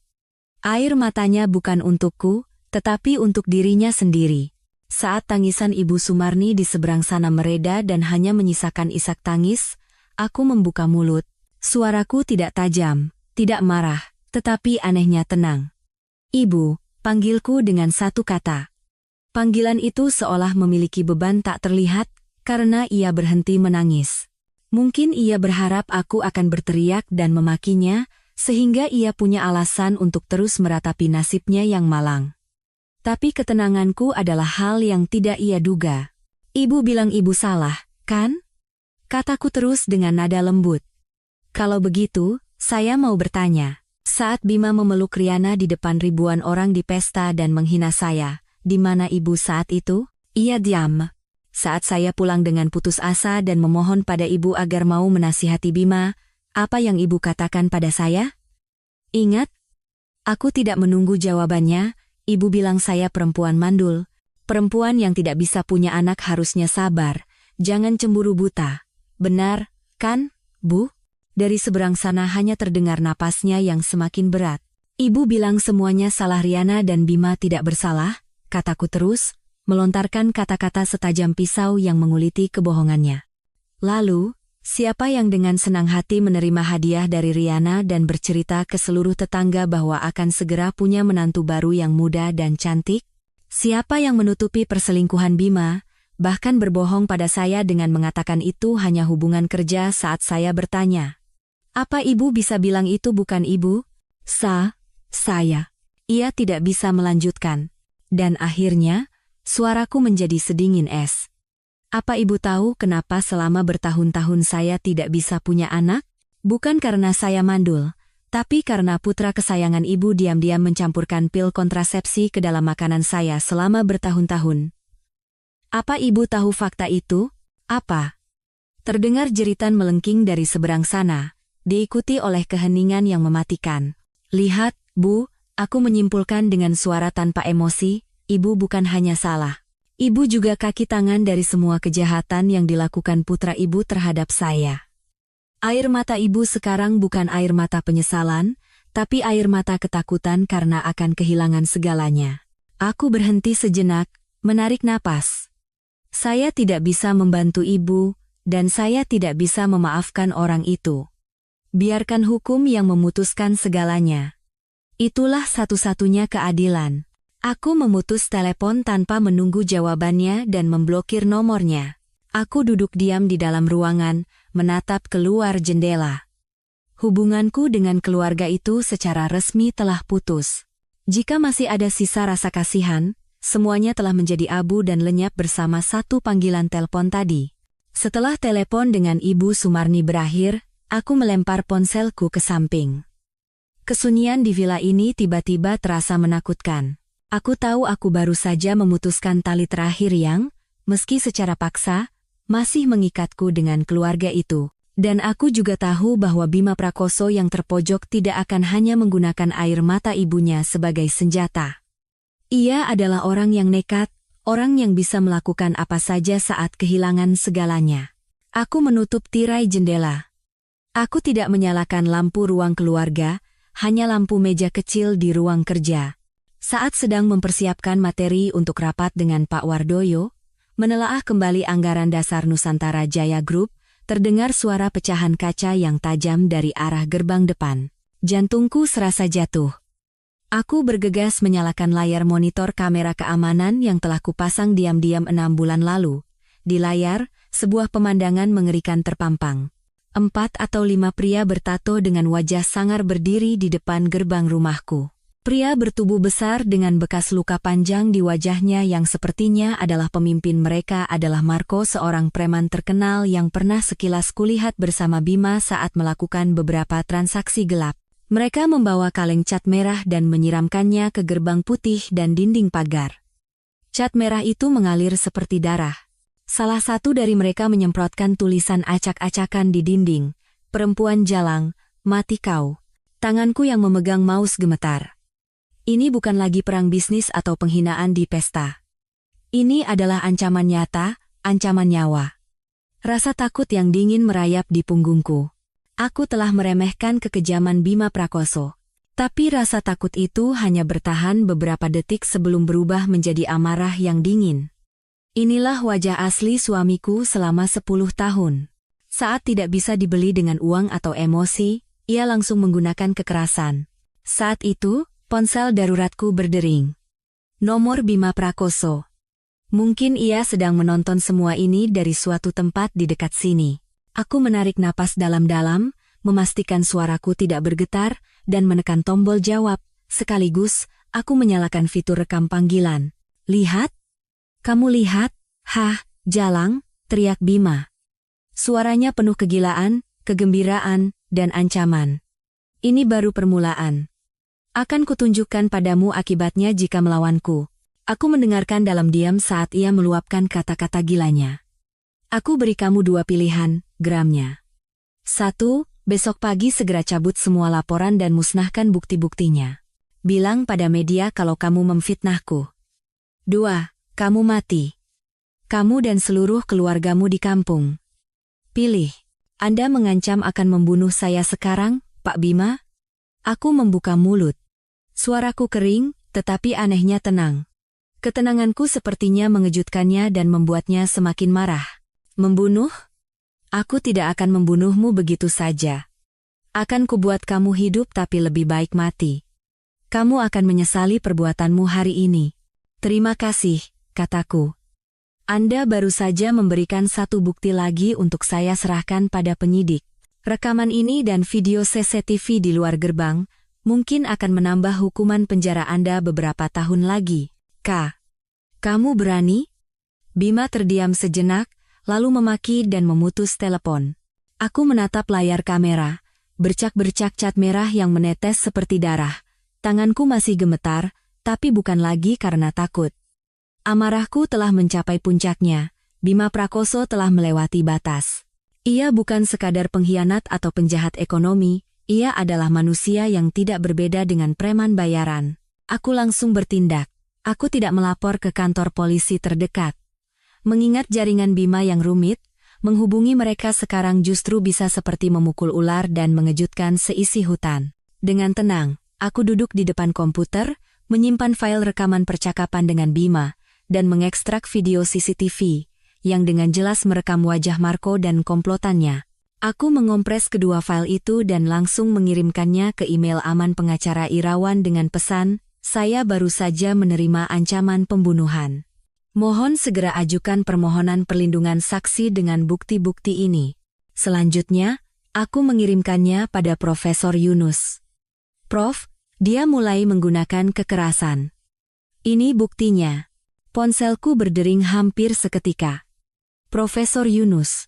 Suaranya tidak serak, sangat mendesak, tetapi masih mempertahankan ketenangan khasnya. Ayu, tenanglah. Kamu di mana sekarang? Tetap di dalam rumah, kunci semua pintu. Kamu sudah aman sekarang. Bima. Dia lebih bodoh dari yang saya kira, lanjutnya. Aku terkejut. Hah? Bodoh? Dia mengancam saya, Prof. Nak, suara Profesor Yunus terdengar sedikit lega. Orang-orang yang datang ke rumahmu, pemimpinnya yang punya bekas luka di wajah, yang biasa dipanggil Marco oleh para preman, benar? Punggungku merinding. Pa, bagaimana Profesor bisa tahu? Ayu, jaring bareskrim sudah dipasang sejak lama. Mereka tidak menunggu laporanmu, jelas Profesor dengan cepat. Mereka sudah mengawasi Nusantara Jaya Group selama beberapa tahun, tapi si Bima itu terlalu licik dan selalu berhasil menghapus semua jejak. Dan si Marco itu, dia adalah mata rantai yang sangat penting dalam jalur pencucian uang Nusantara Jaya Group melalui proyek-proyek properti fiktif. Bima menggunakan rekan bisnis ilegalnya untuk mengancammu. Paham? Dia sama saja dengan menyerahkan diri. Aku terdiam. Jadi dunia bawah tanah yang dibangun Bima sudah berada dalam radar aparat. Kukira aku berjuang sendirian, ternyata aku hanyalah orang yang menyulut sumbu bom yang sudah terpasang. Bima mengira ia sedang mengancamku, padahal ia sedang berjalan masuk ke dalam perangkap yang disiapkan polisi. Tetap saja di dalam rumah, kata Profesor Yunus tegas. Bukti yang baru kamu kirim akan saya sampaikan langsung pada tim penyidik. Kamu telah berjasa besar, Ayu. Mereka akan segera tiba. Aku menutup telepon. Rasanya seperti baru saja meletakkan beban seberat ribuan ton. Aku berjalan ke ruang keluarga dan menyalakan semua lampu. Aku tidak takut lagi. Aku menyeduh secangkir teh, duduk di sofa, dan menunggu. Tidak sampai 1 jam, terdengar suara sirene dari kejauhan. Bukan sirene biasa, melainkan sirene kendaraan khusus. Kulihat keluar jendela, bukan mobil patroli polisi biasa, melainkan beberapa mobil dinas berwarna gelap. Puluhan anggota Brimob dan polisi berpakaian preman dengan cepat memblokir jalan. Terlihat Marco dan komplotannya yang sedang bersulang di sebuah warung di dekat situ digiring dengan tangan terborgol. Wajah mereka pucat pasi, tidak mengerti apa yang terjadi. Dan mobil terakhir yang kukenali sedan mewah Bima juga dihentikan. Mungkin ia datang untuk memeriksa hasil kerjanya. 2 polisi berpakaian preman mendekat dan mengetuk kaca jendela. Aku tidak mendengar apa yang mereka katakan, tetapi aku melihat Bima turun dari mobil. Wajahnya berubah dari marah menjadi kelabu seperti abu saat melihat Marco yang terborgol. Aku melihatnya dari lantai 2. Pria yang pernah menjadi suamiku, pria yang mengancam akan melenyapkanku. Kini digiring oleh 2 petugas, tampak kuyu dan menyedihkan, masuk ke dalam mobil. Jaring terakhir telah ditebarkan. Setelah malam yang menentukan itu, berita meledak seperti banjir bandang. Media tidak lagi membahasnya di halaman ekonomi, tetapi di halaman sosial dan hukum. Direktur Utama Nusantara Jaya Group, Bima Prakoso, ditangkap darurat atas dugaan keterlibatan dengan organisasi kejahatan dan ancaman pembunuhan terhadap istri. Kini ceritanya memiliki semua elemen tragedi, cinta, pengkhianatan, uang, penggelapan, dan premanisme. Aku berubah dari seorang istri terbuang menjadi pusat simpati, dan Bima menjadi penjahat yang paling terkutuk. Tetapi domino tidak berhenti pada Bima. Yang pertama jatuh adalah ayah Riana. Setelah Bima ditangkap dan Marco mengakui semua jalur pencucian uang, proyek-proyek fiktif yang digunakan Bima untuk menggelapkan dana Nusantara Jaya terungkap semua. Dan orang yang menyetujui proyek-proyek itu tidak lain adalah sang pejabat kecil di bagian perencanaan. Ia langsung dinonaktifkan dari jabatannya dengan alasan untuk mempermudah penyelidikan. Perisai kokoh Riana hancur berkeping-keping dalam semalam. Dan tragedi menimpa dirinya sendiri. Aset Bima dibekukan, dan aset Riana yang dibelikan oleh Bima juga disegel untuk disita. Dari seorang ratu yang hidup mewah, ia jatuh miskin dalam sehari. Tapi yang terburuk belum datang. Pak Wardoyo meneleponku setelah menghubungi beberapa pemegang saham. Suaranya terdengar sedikit puas. Ayu, ada kabar lucu. Si Riana itu, sekarang nasibnya lebih tragis dari Bima. Menurut Pak Wardoyo, Bima tidak hanya menggunakan uang Nusantara Jaya, tetapi juga meminjam dari rentenir untuk mendanai beberapa bisnis terakhirnya sebagai upaya untuk menyembunyikan aset sebelum bercerai. Sekarang Bima ditangkap dan uangnya dibekukan. Para penagih utang tidak bisa menemukan Bima dan beralih mengejar Riana. Aku diam. Tidak senang, tidak sedih. Hukum karma. Harga dari keserakahan dan kejahatan. Beberapa hari kemudian, media sosial meledak dengan sebuah video yang lebih panas dari berita ekonomi. Video itu menunjukkan Riana, dengan piyama sutra tipis, menangis histeris di koridor sebuah apartemen mewah. Ibu pemilik apartemen melempar tas-tas bermerek dan sepatu-sepatu mahalnya keluar pintu. Pergi kamu. Sudah 3 bulan tidak bayar sewa, berlagak jadi nyonya besar. Penipu. Keluar. Riana menangis sambil mencoba memunguti barang-barangnya, tetapi di lobi lantai bawah, bukan lagi geng Marco, melainkan pria-pria bertato lain sudah menunggu. Bayar utang, Bima utang miliaran. Di mana dia? Kamu simpanannya, kan? Kamu yang bayar. Riana ketakutan dan berbalik untuk lari. Saat itulah, seorang wartawan yang muncul entah dari mana menyorongkan kamera ke wajahnya. Mbak Riana, benarkah Anda yang diperkenalkan sebagai istri oleh Pak Bima di pesta? Bagaimana perasaan Anda saat ini? Tapi ia tidak bisa menjawab. Karena satu kalimat yang diteriakkan oleh salah satu penghuni, yang menonton menjadi judul utama semua berita keesokan harinya. Nyonya besar apaan? Katanya istri sahnya saja tidak pantas menyemir sepatunya? Lihat sekarang penampilanmu. Kamu bahkan tidak punya sepatu untuk dipakai. Video itu berakhir dengan Riana yang terjatuh, lalu berlari tanpa alas kaki di jalanan, dengan rambut acak-acakan, menghilang dengan tragis. Aku mematikan tablet. Kata-kata tidak pantas menyemir sepatu. Pada akhirnya, kata-kata itu kembali pada hidupnya sendiri. Ia telah menulis takdir tragisnya sendiri. Kejatuhan Bima dan Riana mengguncang opini publik, tetapi bagi Nusantara Jaya Group, itu adalah gempa bumi besar. Saham anjlok selama 3 hari berturut-turut, dan nilai perusahaan menguap lebih dari 70%. Bank serentak menagih pinjaman, mitra membatalkan kontrak, dan ribuan karyawan terancam di PHK. Kami tidak bisa menunda sedetik pun. Begitu pengumuman resmi bahwa Bima ditahan keluar, Pak Wardoyo meneleponku. Ayu, besok jam 10 pagi, rapat umum pemegang saham luar biasa. Kita harus segera melakukannya. Meskipun Bima ditahan, pengacaranya dan kroni-kroninya di Dewan Direksi pasti akan hadir. Ini adalah pertarungan terakhir untuk menyelamatkan Nusantara Jaya. Malam itu aku tidak tidur. Bukan lagi bukti penggelapan, melainkan anggaran dasar perusahaan yang kubaca kata per kata dengan teliti. Aku tidak datang hanya sebagai istri korban. Aku, Ayu Lestari, masih memiliki saham yang cukup signifikan, saham warisan ayah yang coba dirampas Bima tetapi belum sempat dialihkan sepenuhnya secara hukum. Aku akan datang sebagai pemegang saham pendiri. Pukul 10 pagi, di ruang rapat terbesar Nusantara Jaya Group, tempat yang beberapa hari lalu digunakan untuk merencanakan pesta ulang tahun ke-20 yang megah. Hari ini, udaranya tegang seperti senar gitar. Di satu sisi, duduk aku, Pak Wardoyo, dan beberapa pemegang saham lama yang tampak tua dan lelah, tetapi dengan tatapan mata penuh tekad. Di seberang, duduk pengacara licik Bima dan 3 anggota Dewan Direksi yang menjadi tangan kanan Bima dalam transaksi kotornya. Pengacara Bima berdiri lebih dulu. Suaranya angkuh. Para pemegang saham sekalian, saya menyatakan rapat ini sepenuhnya ilegal. Klien saya, Bapak Bima Prakoso, masih merupakan direktur utama yang sah dari grup ini. Beliau sedang difitnah, dan semuanya belum diputuskan oleh pengadilan. Tindakan Anda ini melanggar hukum. Pak Wardoyo memukul meja dan berdiri. Suaranya menggelegar melebihi suara pengacara itu. Omong kosong. Direktur utama ditahan karena penggelapan, pencucian uang, keterlibatan dengan preman, dan ancaman pembunuhan terhadap istrinya. Kapitalisasi pasar Nusantara Jaya anjlok 70% dalam 3 hari.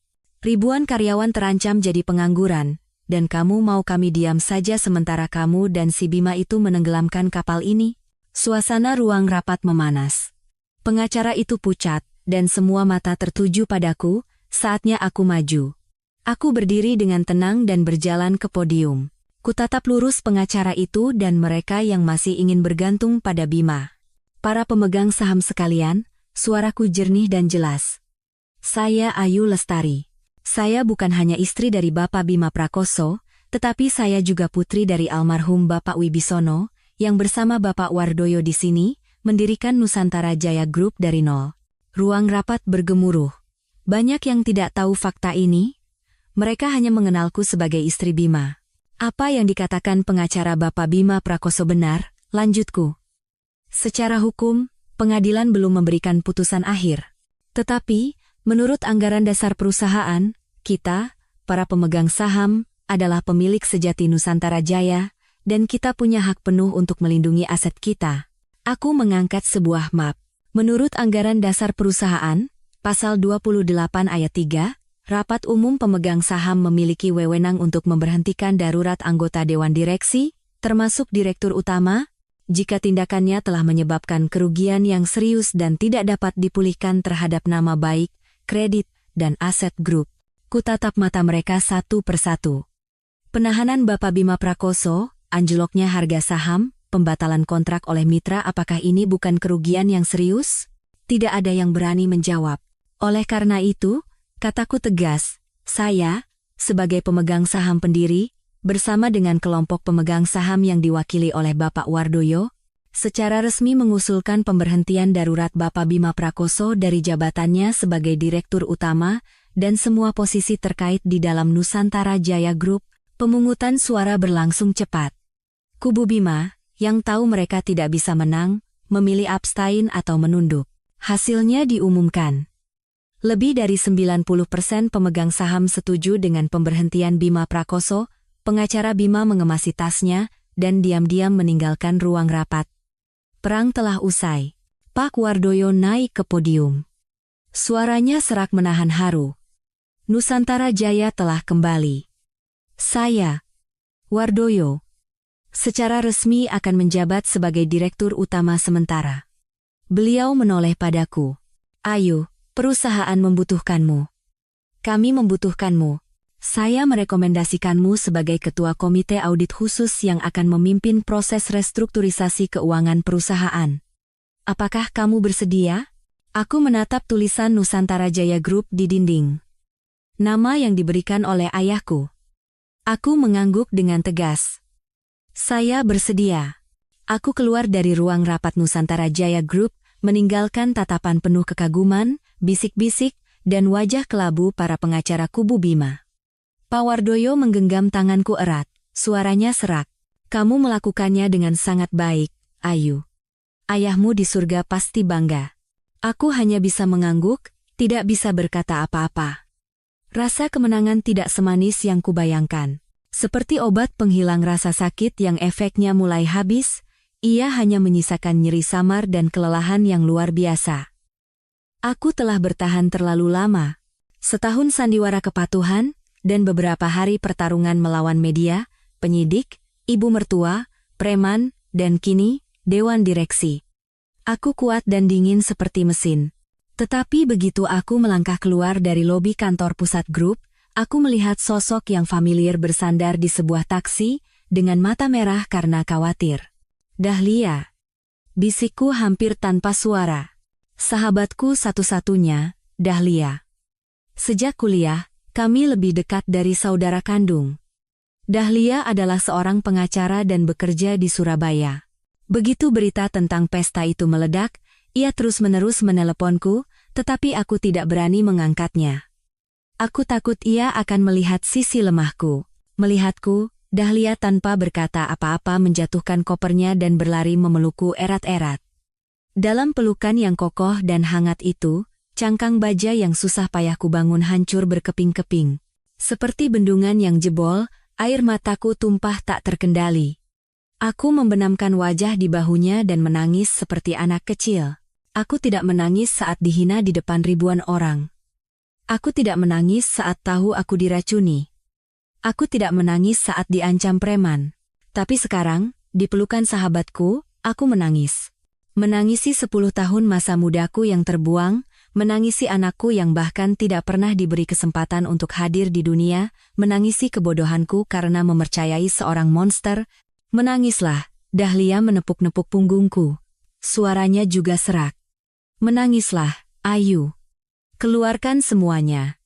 Aku langsung terbang begitu melihat berita. Aku telepon kamu tidak diangkat, aku takut sekali kamu nekat. Bagaimana bisa dia melakukan itu padamu? Aku menggelengkan kepala, dan di sela isak tangisku, aku berhasil berkata, Dia memberiku pil KB, selama bertahun-tahun, Dahlia. Tangan Dahlia yang menepuk punggungku tiba-tiba menegang.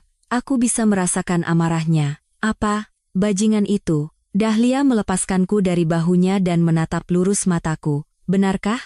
Aku mengangguk, dan air mata kembali tumpah. Monster, binatang, teriak Dahlia di tengah lobi. Jangan pernah dimaafkan, Ayu. Dengar aku, ia mencengkeram bahuku. Kamu sudah melakukan hal yang benar. Sangat benar. Jangan pernah lemah. Kalau kamu lemah sekarang, itu sama saja dengan mengkhianati dirimu sendiri. Mengerti? Aku mengangguk. Manusia seperti itu tidak bisa diajak bicara dengan perasaan. Dahlia menyeka air mataku. Menangislah sepuasnya hari ini.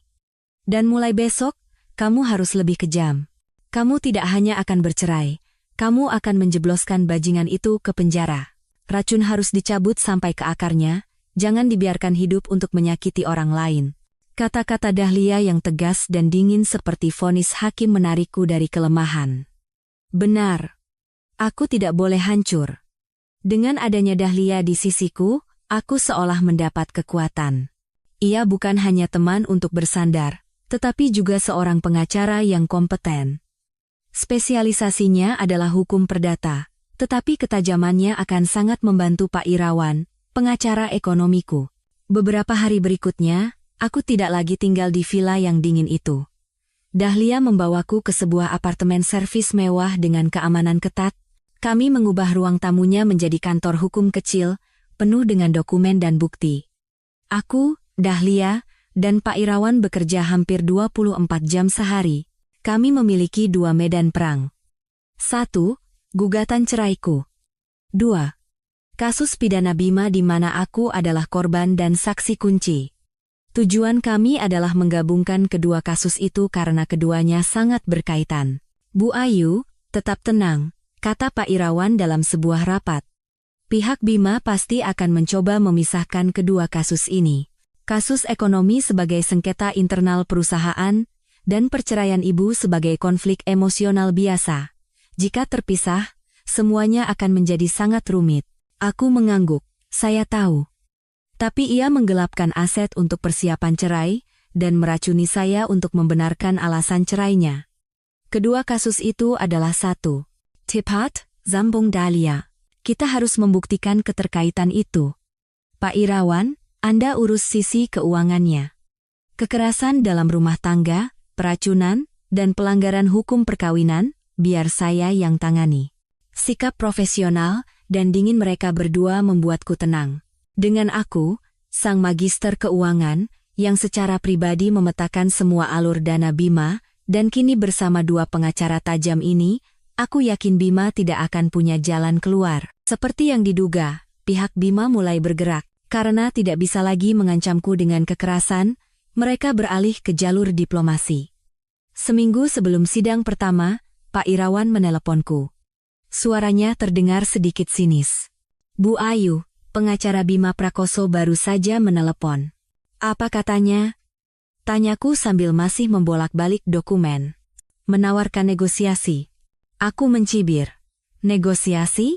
Di saat seperti ini? Tawarannya sangat menarik, tekan Pak Irawan. Katanya, Bima Prakoso sangat menyesali semua yang terjadi. Ia setuju untuk bercerai secara damai, dan untuk harta, ia akan memberikan separuh dari semua sisa harta bersama, termasuk saham Nusantara Jaya Group, pada Bu Ayu, tanpa perdebatan. Aku berhenti. Separuh harta, jumlah yang sangat besar, godaan yang bisa membuat wanita manapun goyah. Sebagai gantinya, suara Pak Irawan menjadi serius, hanya ada satu syarat. Bu Ayu harus mencabut semua tuntutan pidana terkait ekonomi, dan bersaksi di pengadilan bahwa bukti-bukti yang ibu tunjukkan di pesta adalah kesalahpahaman akibat cemburu. Dan yang terpenting, tidak pernah menyinggung soal pil itu. Aku terdiam. Skenarionya tergambar jelas. Aku akan menjadi wanita yang sangat kaya dan hidup mewah. Dan Bima akan lolos dari jerat pidana, mungkin hanya mendapat sanksi internal, kehilangan Nusantara Jaya, tetapi tetap bebas dengan uang haram yang sudah ia pindahkan ke luar negeri. Ia masih berpikir aku bisa dibeli dengan uang. Ia masih tidak mengerti bahwa utangnya padaku bukanlah uang. Pak Irawan, aku membuka mulut, suaraku dingin dan tegas. Tolong sampaikan pada mereka. Pertama, perceraian. Saya tidak akan pernah bercerai secara damai. Saya menuntut pengadilan memvonisnya berdasarkan kesalahannya. Kedua, harta. Saya akan mengambil semua yang memang menjadi hak saya, ditambah ganti rugi atas kerugian fisik dan mental yang ia sebabkan. Saya tidak butuh pemberiannya. Aku menarik napas, dan yang terakhir, yang terpenting. Katakan pada mereka, yang saya inginkan bukan uang receh itu, melainkan keadilan. Sampai jumpa di pengadilan. Hari sidang perceraianku tiba, langit anehnya mendung. Aku tidak memilih gaun mewah atau pakaian usang. Aku mengenakan setelan celana hitam yang pas di badan, rambutku disanggul rapi, dan riasan wajahku ringan tetapi tajam. Aku melihat wanita asing di cermin. Wajahnya adalah aku, tetapi matanya tidak lagi memancarkan kepatuhan atau rasa sakit. Hanya ada tekad yang dingin dan keras seperti baja yang ditempa api. Ini adalah baju zirahku. Aku memasuki ruang sidang yang penuh dengan wartawan. Dahlia dan Pak Irawan mengapitku di kiri dan kanan. Kami tidak menghindari kamera, tetapi berjalan lurus ke kursi penggugat. Beberapa saat kemudian, pintu samping terbuka dan Bima masuk, digiring oleh 2 petugas lapas. Aku tidak menoleh, tetapi bisa merasakan seluruh ruang sidang bergemuruh. Terdengar suara rana kamera yang tak henti-hentinya. Aku terpaksa melirik sekilas. Aku tidak mengenalinya. Pria itu bukan Bima Prakoso, direktur utama yang gagah dan angkuh yang kukenal. Ia orang yang sama sekali berbeda. Badannya kurus kering, rambutnya memutih dan acak-acakan, matanya cekung, baju tahanan yang longgar tampak melambai di tubuhnya yang ringkih. Melihatku, matanya berkilat benci, lalu berubah menjadi takut dan bingung. Ia langsung menunduk dalam-dalam, tidak berani menatapku lurus. Sidang dimulai. Pak Irawan menyatakan tuntutan ceraiku berdasarkan 3 alasan utama, perselingkuhan, kekerasan dalam rumah tangga berupa tindakan peracunan dengan pil kontrasepsi, dan upaya sengaja menyembunyikan serta merusak harta bersama. Di seberang, pengacara licik Bima yang mencoba bernegosiasi dengan kami memulai sanggahannya. Ia tahu fakta perselingkuhan sudah terlalu jelas untuk disangkal, tetapi ia fokus untuk membalikan keadaan. Yang mulia hakim, kata pengacara itu dengan suara dramatis. Kami menolak semua tuduhan dari pihak penggugat. Klien saya, Bapak Bima Prakoso, justru adalah korban dalam kasus ini. Seluruh ruang sidang bergemuruh. Kami punya bukti bahwa Ibu Ayu Lestari telah merencanakan konspirasi untuk merebut aset sejak lama, ia menunjukku. Ia berakting sebagai istri yang teraniaya dan patuh, sementara diam-diam bersekongkol dengan kekuatan internal perusahaan yang tidak puas, secara spesifik Bapak Wardoyo, untuk melakukan kudeta. Ia mengangkat sebuah map, dan mengenai bukti-bukti ekonomi yang ia keluarkan, kami memohon majelis hakim untuk tidak menerima bukti-bukti ini. Karena bukti-bukti tersebut didapatkan secara ilegal. Ia memanfaatkan kepercayaan suaminya untuk menyusup secara ilegal ke komputer pribadi dan memasang alat sadap. Ini adalah tindakan pidana serius. Tujuan akhirnya adalah menjebak suaminya ke penjara dan menguasai Nusantara Jaya Group sendirian. Ia berorasi seolah akulah penjahatnya. Aku merapatkan tangan, duduk tenang tanpa ekspresi. Taktik ini sudah kami duga. Mereka mencoba mengubahku dari korban menjadi pelaku. Dahlia berbisik padaku, tenang. Semakin banyak dia bicara, semakin jelas dia tidak punya apa-apa untuk dibicarakan. Aku mengangguk. Kulirik Bima, ia masih menunduk, tetapi bahunya bergetar. Sepertinya drama ini juga tidak ia duga. Pengacaranya sedang berusaha menyelamatkan keadaan dengan menyerangku. Yang mulia, pengacara itu mengakhiri. Kami memohon agar gugatan cerai dari Ibu Ayu Lestari ditolak, dan sebaliknya kami akan menuntutnya kembali atas tuduhan fitnah dan pencemaran nama baik. Sebelum ia selesai, Pak Irawan berdiri dengan tenang. Maaf memotong, rekan pengacara, kata Pak Irawan dengan suara lembut tetapi berbobot. Tetapi apa yang baru saja Anda nyatakan bukan hanya spekulasi, melainkan fitnah dan rekayasa yang nyata. Izinkan kami membuktikan pada Yang Mulia, siapa korban sebenarnya dan siapa dalang sebenarnya. Seluruh ruang sidang menahan napas, memperhatikan Pak Irawan. Pengacara Bima duduk dengan gusar, tetapi wajahnya tegang. Pak Irawan, tanpa tergesa-gesa, menunduk hormat pada majelis hakim, Yang Mulia. Pertama, izinkan saya membantah tuduhan pihak tergugat bahwa klien saya memperoleh bukti secara ilegal. Ia menatap pengacara lawan. Saya ingin bertanya pada rekan pengacara. Ibu Ayu Lestari, sebagai istri sah, tinggal dalam satu rumah dan memiliki aset bersama. Apakah penemuannya atas dokumen-dokumen keuangan suaminya yang kemudian terbukti sebagai dokumen ilegal bisa disebut penyusupan ilegal? Ia tidak menyadap, ia tidak memasang kamera. Ia hanya menemukan kebenaran di rumahnya sendiri. Itu namanya kesadaran untuk melaporkan kejahatan, rekan pengacara. Pengacara lawan terdiam. Kedua, lanjut Pak Irawan, pihak tergugat menuduh klien saya ingin merebut grup, ini lebih tidak masuk akal. Izinkan kami menyajikan bukti tak terbantahkan yang akan membuktikan sebaliknya. Orang yang selama bertahun-tahun merencanakan dengan cermat untuk merampas aset, menggelapkan uang pemegang saham, dan mengusir istrinya dengan tangan kosong adalah Bapak Bima Prakoso sendiri. Pak Irawan memberi isyarat, dan sebuah layar besar turun di tengah ruang sidang. Izin, Yang Mulia. Layar menyala. Bukan foto hasil intaian atau rekaman suara yang samar. Itu adalah diagram alur dana yang begitu rumit hingga memusingkan mata. Sesuatu yang hanya bisa dipahami oleh ahli keuangan, tetapi Pak Irawan menjelaskannya dengan sangat sederhana. Yang Mulia, ia menunjuk diagram itu. Inilah alur dana sebesar 150 miliar rupiah yang kami tuduhkan telah digelapkan oleh Bapak Bima Prakoso. Dana ini tidak lenyap. Ia berawal dari rekening Nusantara Jaya Group, melewati 5 perusahaan cangkang yang didirikan atas nama ibu Bapak Bima, yaitu Ibu Sumarni, dicuci melalui proyek properti fiktif yang disetujui oleh ayah dari Riana Sari. Dan terakhir, Pak Irawan menunjuk ujung diagram.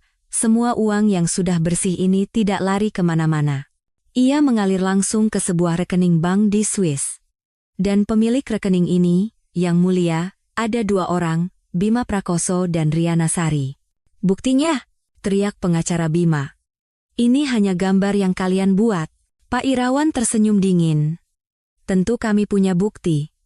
Tolong tampilkan lampirannya. Layar berganti. Sebuah salinan rekening koran terperinci dari Bank Swiss dengan stempel merah yang dikeluarkan atas permintaan Bareskrim Polri melalui kerjasama Yudisial Internasional. Semua angkanya cocok sempurna dengan diagram alur dana. Tidak. Bima mulai bergumam. Wajahnya sepucat kertas. Ia tidak percaya bagaimana kami bisa mendapatkannya. Inilah, kata Pak Irawan, bukti tak terbantahkan dari konspirasi terencana untuk merampas aset pemegang saham dan harta bersama dalam pernikahan. Pak Irawan menatap lurus ke arah Bima dan berkata dengan tegas, Bapak Bima Prakoso, apakah Anda masih ingin mengatakan bahwa istri Anda memfitnah dan ingin merebut aset Anda? Pengacara Bima bungkam. Dan Bima, ia menatap nanar rekening koran di layar, lalu tiba-tiba memegangi kepalanya dan mulai gemetar. Ia terengah-engah, menggumamkan kata-kata tak berarti. Tidak mungkin. Bagaimana? Bagaimana kalian tahu? Terdakwa. Hakim mengetukkan palunya dengan keras. Harap tenang. Tapi Bima tidak lagi mendengar apa-apa. Ia tahu ini adalah akhir. Semua rencana dan keangkuhannya telah telanjang di bawah cahaya keadilan. Pengacara Bima, yang tadinya begitu fasih menuduhku, kini terduduk di kursinya dengan wajah kelabu. Ia pasti tidak pernah bermimpi kami akan mendapatkan bukti dari Bank Swiss. Bima terhuyung di kursi terdakwa, mencengkeram pagar kayu. Ia menatap nanar rekening koran di layar, menggumamkan kata-kata tak berarti. Tidak, tidak mungkin. Bagaimana kalian bisa tahu? Pengacaranya, dengan sisa-sisa tenaga untuk mengulur waktu, berdiri dengan susah payah. Yang mulia, kami meragukan keabsahan bukti ini. Ada kemungkinan dipalsukan. Pihak penggugat. Tetapi Pak Irawan tidak memberinya kesempatan. Ia menoleh pada sahabatku, Dahlia. Sekarang gilirannya. Masalah keuangan sudah selesai, saatnya membuka dosa-dosa pribadi. Dahlia berdiri. Suaranya tidak setegas Pak Irawan, tetapi mengandung amarah dan kepedihan yang tertahan. Yang mulia, kami belum selesai. Ia menatap lurus ke arah Bima, tatapan dingin yang seolah menusuk jantungnya. Bukti keuangan sudah jelas. Tetapi motif di baliknya alasan mengapa Bapak Bima Prakoso begitu kejam ingin menggelapkan aset dan menyingkirkan istrinya dari hidupnya jauh lebih mengerikan dari itu. Keberatan. Pengacara Bima melompat berdiri lagi. Ini adalah sidang perceraian dan pembagian harta. Kami tidak akan memperdebatkan motif pribadi. Sangat relevan, rekan pengacara, balas Dahlia dengan suara setajam silet. Karena ini membuktikan adanya tindakan kekerasan dalam rumah tangga yang sistematis, menjadi dasar bagi pengadilan untuk menentukan kesalahan, dan menjadi landasan bagi kami untuk menuntut ganti rugi atas kerugian kesehatan dan mental. Hakim mengangguk. Keberatan ditolak. Silakan lanjutkan. Dahlia menarik napas dalam-dalam. Yang mulia, izinkan kami membuka bukti terakhir. Serangan yang menghancurkan. Ia memberi isyarat, dan layar besar kembali menyala, tetapi kali ini bukan diagram, melainkan antarmuka file audio.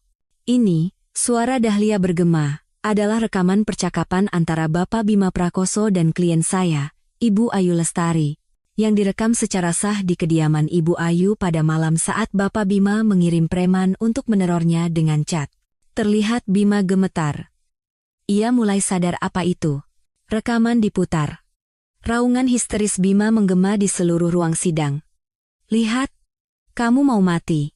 Aku peringatkan kamu, Ayu. 1. Cabut laporan. 2. Kamu mati.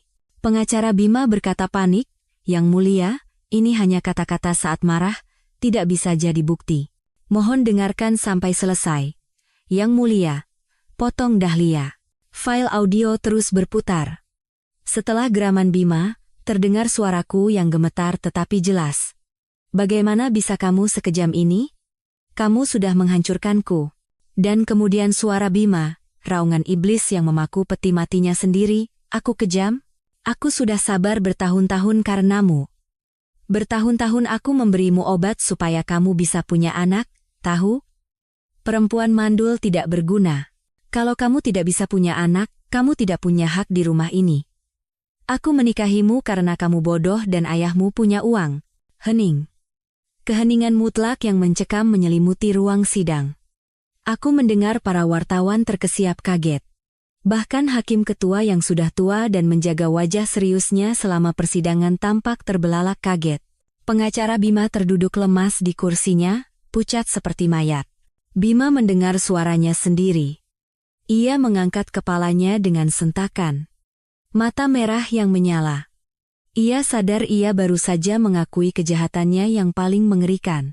Tidak, tiba-tiba ia menyerit buas. Tidak. Kamu menjebakku. Itu rekayasa. Itu bukan aku. Kamu memfitnahku. Ia berlari membabi buta ke arahku, mencoba menerobos para petugas.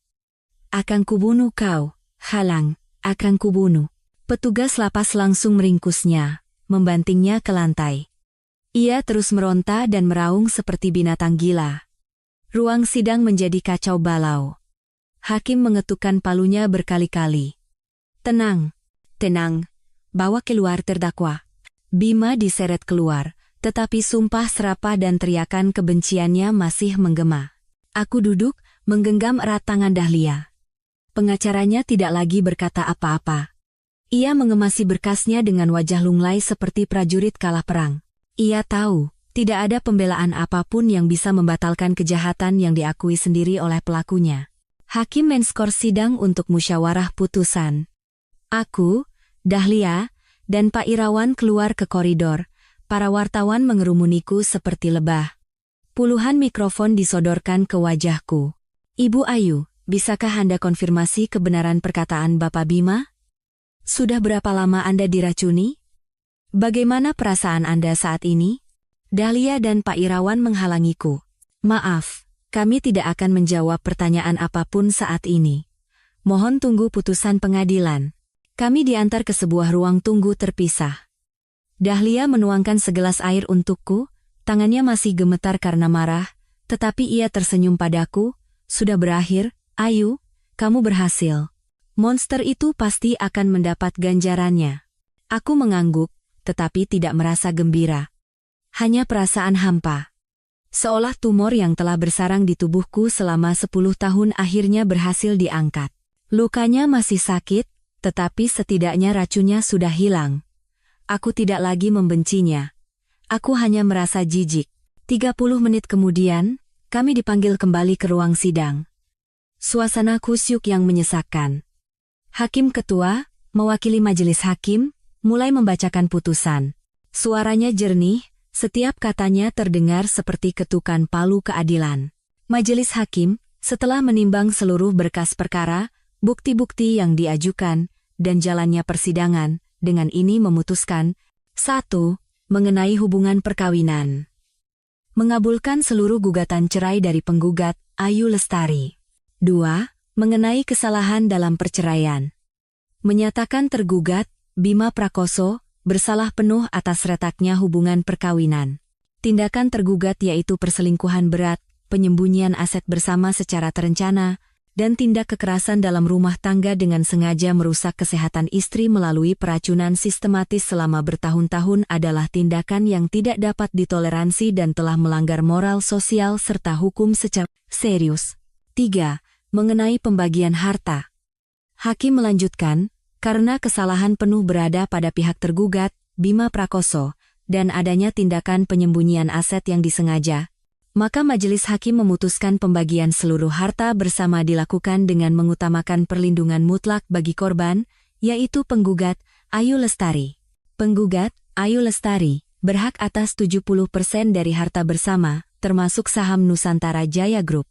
Sisa 30% aset tergugat dibekukan untuk digunakan sebagai ganti rugi prioritas bagi para pemegang saham Nusantara Jaya Group. 4. Mengenai aset ilegal. Seluruh aset atas nama Riana Sari senilai 150 miliar rupiah beserta properti dan kendaraan dinyatakan sebagai hasil kejahatan dari penggelapan dana Nusantara Jaya Group. Pengadilan, bekerja sama dengan aparat penegak hukum, akan menyita seluruhnya dan mengembalikannya kepada grup. 5. Hakim menatap sejenak berkasnya, seluruh berkas perkara ini, yaitu bukti-bukti terkait tindak pidana penggelapan, pencucian uang, dan terutama tindakan penganiayaan berencana melalui peracunan serta ancaman pembunuhan yang terekam, akan dilimpahkan ke pengadilan pidana, untuk dituntut dan diadili sesuai hukum yang berlaku. Palu diketuk. Putusan telah dibacakan. Semuanya telah berakhir. Aku berdiri, aku tidak menangis. Aku hanya merasakan kakiku lemas. Dahlia dan Pak Irawan harus memapahku. Aku menang. Menang telak. Aku keluar dari pengadilan. Berbeda dengan pagi yang mendung, di luar matahari telah bersinar. Cahayanya menyilaukan, tetapi hangat. Aku menarik napas dalam-dalam. Napas kebebasan pertama setelah 10 tahun di neraka. Putusan ceraiku meledak seperti bom di semua media. Belum pernah ada kasus perceraian seorang pengusaha yang memiliki cerita setragis dan semarah ini. Frasa meracuni istri dengan pil KB menjadi tajuk berita terpanas selama berminggu-minggu, memicu kemarahan publik. 3 bulan kemudian, sidang pidana Bima digelar. Aku tidak datang. Aku tidak ingin melihat wajahnya sedetik pun lagi. Pak Irawan dan Dahlia mewakiliku di pengadilan sebagai korban. Di hadapan bukti-bukti yang tak terbantahkan rekening koran Bank Swiss, kesaksian Marco yang setuju bekerja sama untuk keringanan hukuman, dan terutama, rekaman pengakuannya Bima tidak bisa lagi mengelak. Hasilnya, ia divonis 12 tahun penjara atas dakwaan penggelapan, pencucian uang, dan penganiayaan berencana terhadap keluarga dengan metode yang kejam, sebuah pasal pemberat, 12 tahun. Masa muda gemilangnya secara resmi terkubur di balik 4 dinding batu. Kata Dahlia, saat mendengar vonis, Bima tidak lagi meraung-raung. Ia hanya berdiri diam, lalu mulai menangis terseduh-seduh seperti anak kecil. Ibu Sumarni yang hadir di sana langsung pingsan dan dilarikan dengan ambulans. Aku mendengar kabar itu, tetapi tidak ada riak di hatiku. Itu adalah harga yang harus mereka bayar. Hukum karma tidak bisa dihindari siapapun. Mengenai Nusantara Jaya Group, itu adalah perang yang lain. Setelah Bima dilengsarkan, aku sebagai pemegang saham mayoritas dan Pak Wardoyo yang terpilih sebagai direktur utama sementara, harus menghabiskan hampir setahun untuk membersihkan kekacauan yang ditinggalkan Bima. Kami membereskan proyek-proyek fiktif, membangun kembali seluruh sistem keuangan, bernegosiasi ulang dengan bank, dan yang terpenting, mengembalikan kepercayaan investor dan karyawan. Itu adalah tahun yang sangat berat. Aku mengerahkan semua ilmuku di bidang keuangan untuk bekerja siang dan malam bersama Pak Wardoyo, tapi kali ini, aku bekerja bukan untuk seorang pria, melainkan untuk warisan ayahku dan mata pencaharian ribuan orang. Perlahan, Nusantara Jaya mulai stabil. Harga saham mulai naik kembali, dan para mitra kembali. Kapal yang karam berhasil diselamatkan. Riana juga tidak luput dari jerat hukum. Ia divonis 3 tahun penjara karena menjadi kaki tangan dalam menyembunyikan dan menikmati hasil kejahatan, yaitu pencucian uang. Ayahnya juga dipecat dan dituntut atas penyalahgunaan wewenang. Mimpi menjadi nyonya besarnya berakhir di penjara. Kata orang, sampai hari ia digiring ke mobil tahanan, ia masih menangis dan berteriak bahwa ia tidak bersalah, bahwa ia hanya ditipu oleh Bima. Tapi semua sudah terlambat. Setelah Nusantara Jaya benar-benar stabil, aku memutuskan untuk mengundurkan diri dari komite audit. Terlalu banyak kenangan pahit di sana. Aku menjual sebagian besar sahamku, hanya menyisakan sebagian kecil sebagai kenang-kenangan dari ayah. Aku menjadi wanita yang sangat kaya, asetku puluhan miliar rupiah, tapi uang itu bagiku hanyalah kompensasi. Ia tidak bisa mengembalikan 10 tahun masa mudaku atau anak yang dirampas dariku. Aku menjual villa yang dingin itu dan memutuskan semua kontak dengan keluarga Bima. Aku memulai hidup baru. Setahun setelah sidang pidana berakhir, aku duduk di sebuah kafe kecil di Bali. Bukan kafe mewah, melainkan sebuah kafe buku yang tersembunyi di gang kecil yang menghadap ke lembah penuh bunga. Aku tidak memilih untuk tinggal di luar negeri atau hidup glamor. Aku membeli sebuah apartemen kecil yang tenang di kota, dan sering datang ke Bali yang udaranya bersih untuk menenangkan jiwa. Hidupku kini sangat sederhana. Aku bukan lagi istri siapapun, bukan lagi wanita perkasa di dunia bisnis. Aku hanyalah Ayu. Dengan uangku, aku mendirikan sebuah dana investasi kecil. Dana yang sangat pribadi. Bukan untuk properti atau saham, melainkan untuk perusahaan rintisan di bidang pendidikan dan teknologi ramah lingkungan, terutama yang dipimpin oleh perempuan. Bukan untuk keuntungan, aku hanya ingin melihat mimpi-mimpi indah yang tidak dibangun di atas tipu daya dan pengkhianatan bisa bertunas. Saat sedang membaca buku, pemilik kafe membawakan sepucuk surat. Dari kantor pos lembaga pemasyarakatan, Mbak, katanya pelan. Tanganku yang menerima surat itu tidak bergetar sedikit pun. Tulisan tangan yang canggung dan familiar di amplop itu adalah tulisan Bima. Aku tidak pernah mendengar kabarnya selama setahun. Dengan tenang, aku membuka surat itu. Surat panjang yang ditulis di beberapa lembar kertas folio. Ia menulis banyak hal. Ia bilang ia menyesal. Di dalam penjara, ia baru sadar betapa salahnya dirinya. Ia bilang ia buta karena uang dan wanita itu. Ia mengenang masa-masa awal kami merintis usaha dari sebuah ruko sempit, dan menulis bahwa saat-saat itulah hari-hari paling bahagia dalam hidupnya. Ia bercerita bahwa Ibu Sumarni, karena shock, terkena stroke ringan dan kini hidup miskin di kampung, diabaikan oleh kerabat. Ia memohon, demi kenangan 10 tahun, agar aku sesekali mengirimkan sedikit uang untuk biaya berobat ibunya, dan di akhir, ia memohon pengampunan. Ia menulis, setelah bebas 12 tahun lagi, Ia ingin menemuiku hanya untuk mengucapkan satu kata maaf. Aku membaca surat itu dari awal hingga akhir, tidak melewatkan satu kata pun. Hatiku setenang danau di musim gugur. Tidak ada kebencian, tidak ada kepuasan, bahkan tidak ada rasa kasihan. Ia masih sama. Masih menyalahkan keadaan dan orang lain, masih mencoba memanipulasiku dengan menggunakan sentimen dan penderitaan ibunya. Sifatnya tidak berubah sama sekali. Aku melipat surat itu dengan hati-hati. Di kafe itu, karena cuaca malam Bali yang sejuk, ada sebuah perapian kecil yang apinya berderak. Aku berjalan ke dekat perapian. Kutatap surat di tanganku untuk waktu yang lama. 10 tahun nerakaku, 12 tahun penjaranya. Itu adalah hukum karma, keadilan hidup. Aku tidak merobek surat itu. Aku hanya dengan tenang melemparkannya ke dalam api. Aku melihat api orain menjilat ujung kertas, tulisannya mengerut, menghitam, dan akhirnya menjadi abu. Pengampunan. Itu tidak lagi penting. Pengampunan tidak berarti melupakan atau memberinya kesempatan. Pengampunan hanya berarti aku tidak ingin lagi ada bayangannya baik dalam bentuk benci maupun kasihan di duniaku. Aku berbalik dari api dan kembali ke tempat dudukku. Teh krisanku masih hangat. Kusesap seteguk. Aroma wanginya menyebar. Aku memandang keluar jendela. Bunga-bunga di lembah tampak mekar cemerlang di bawah cahaya senja. Langit di luar sana begitu luas, dan aku baru saja mulai belajar terbang.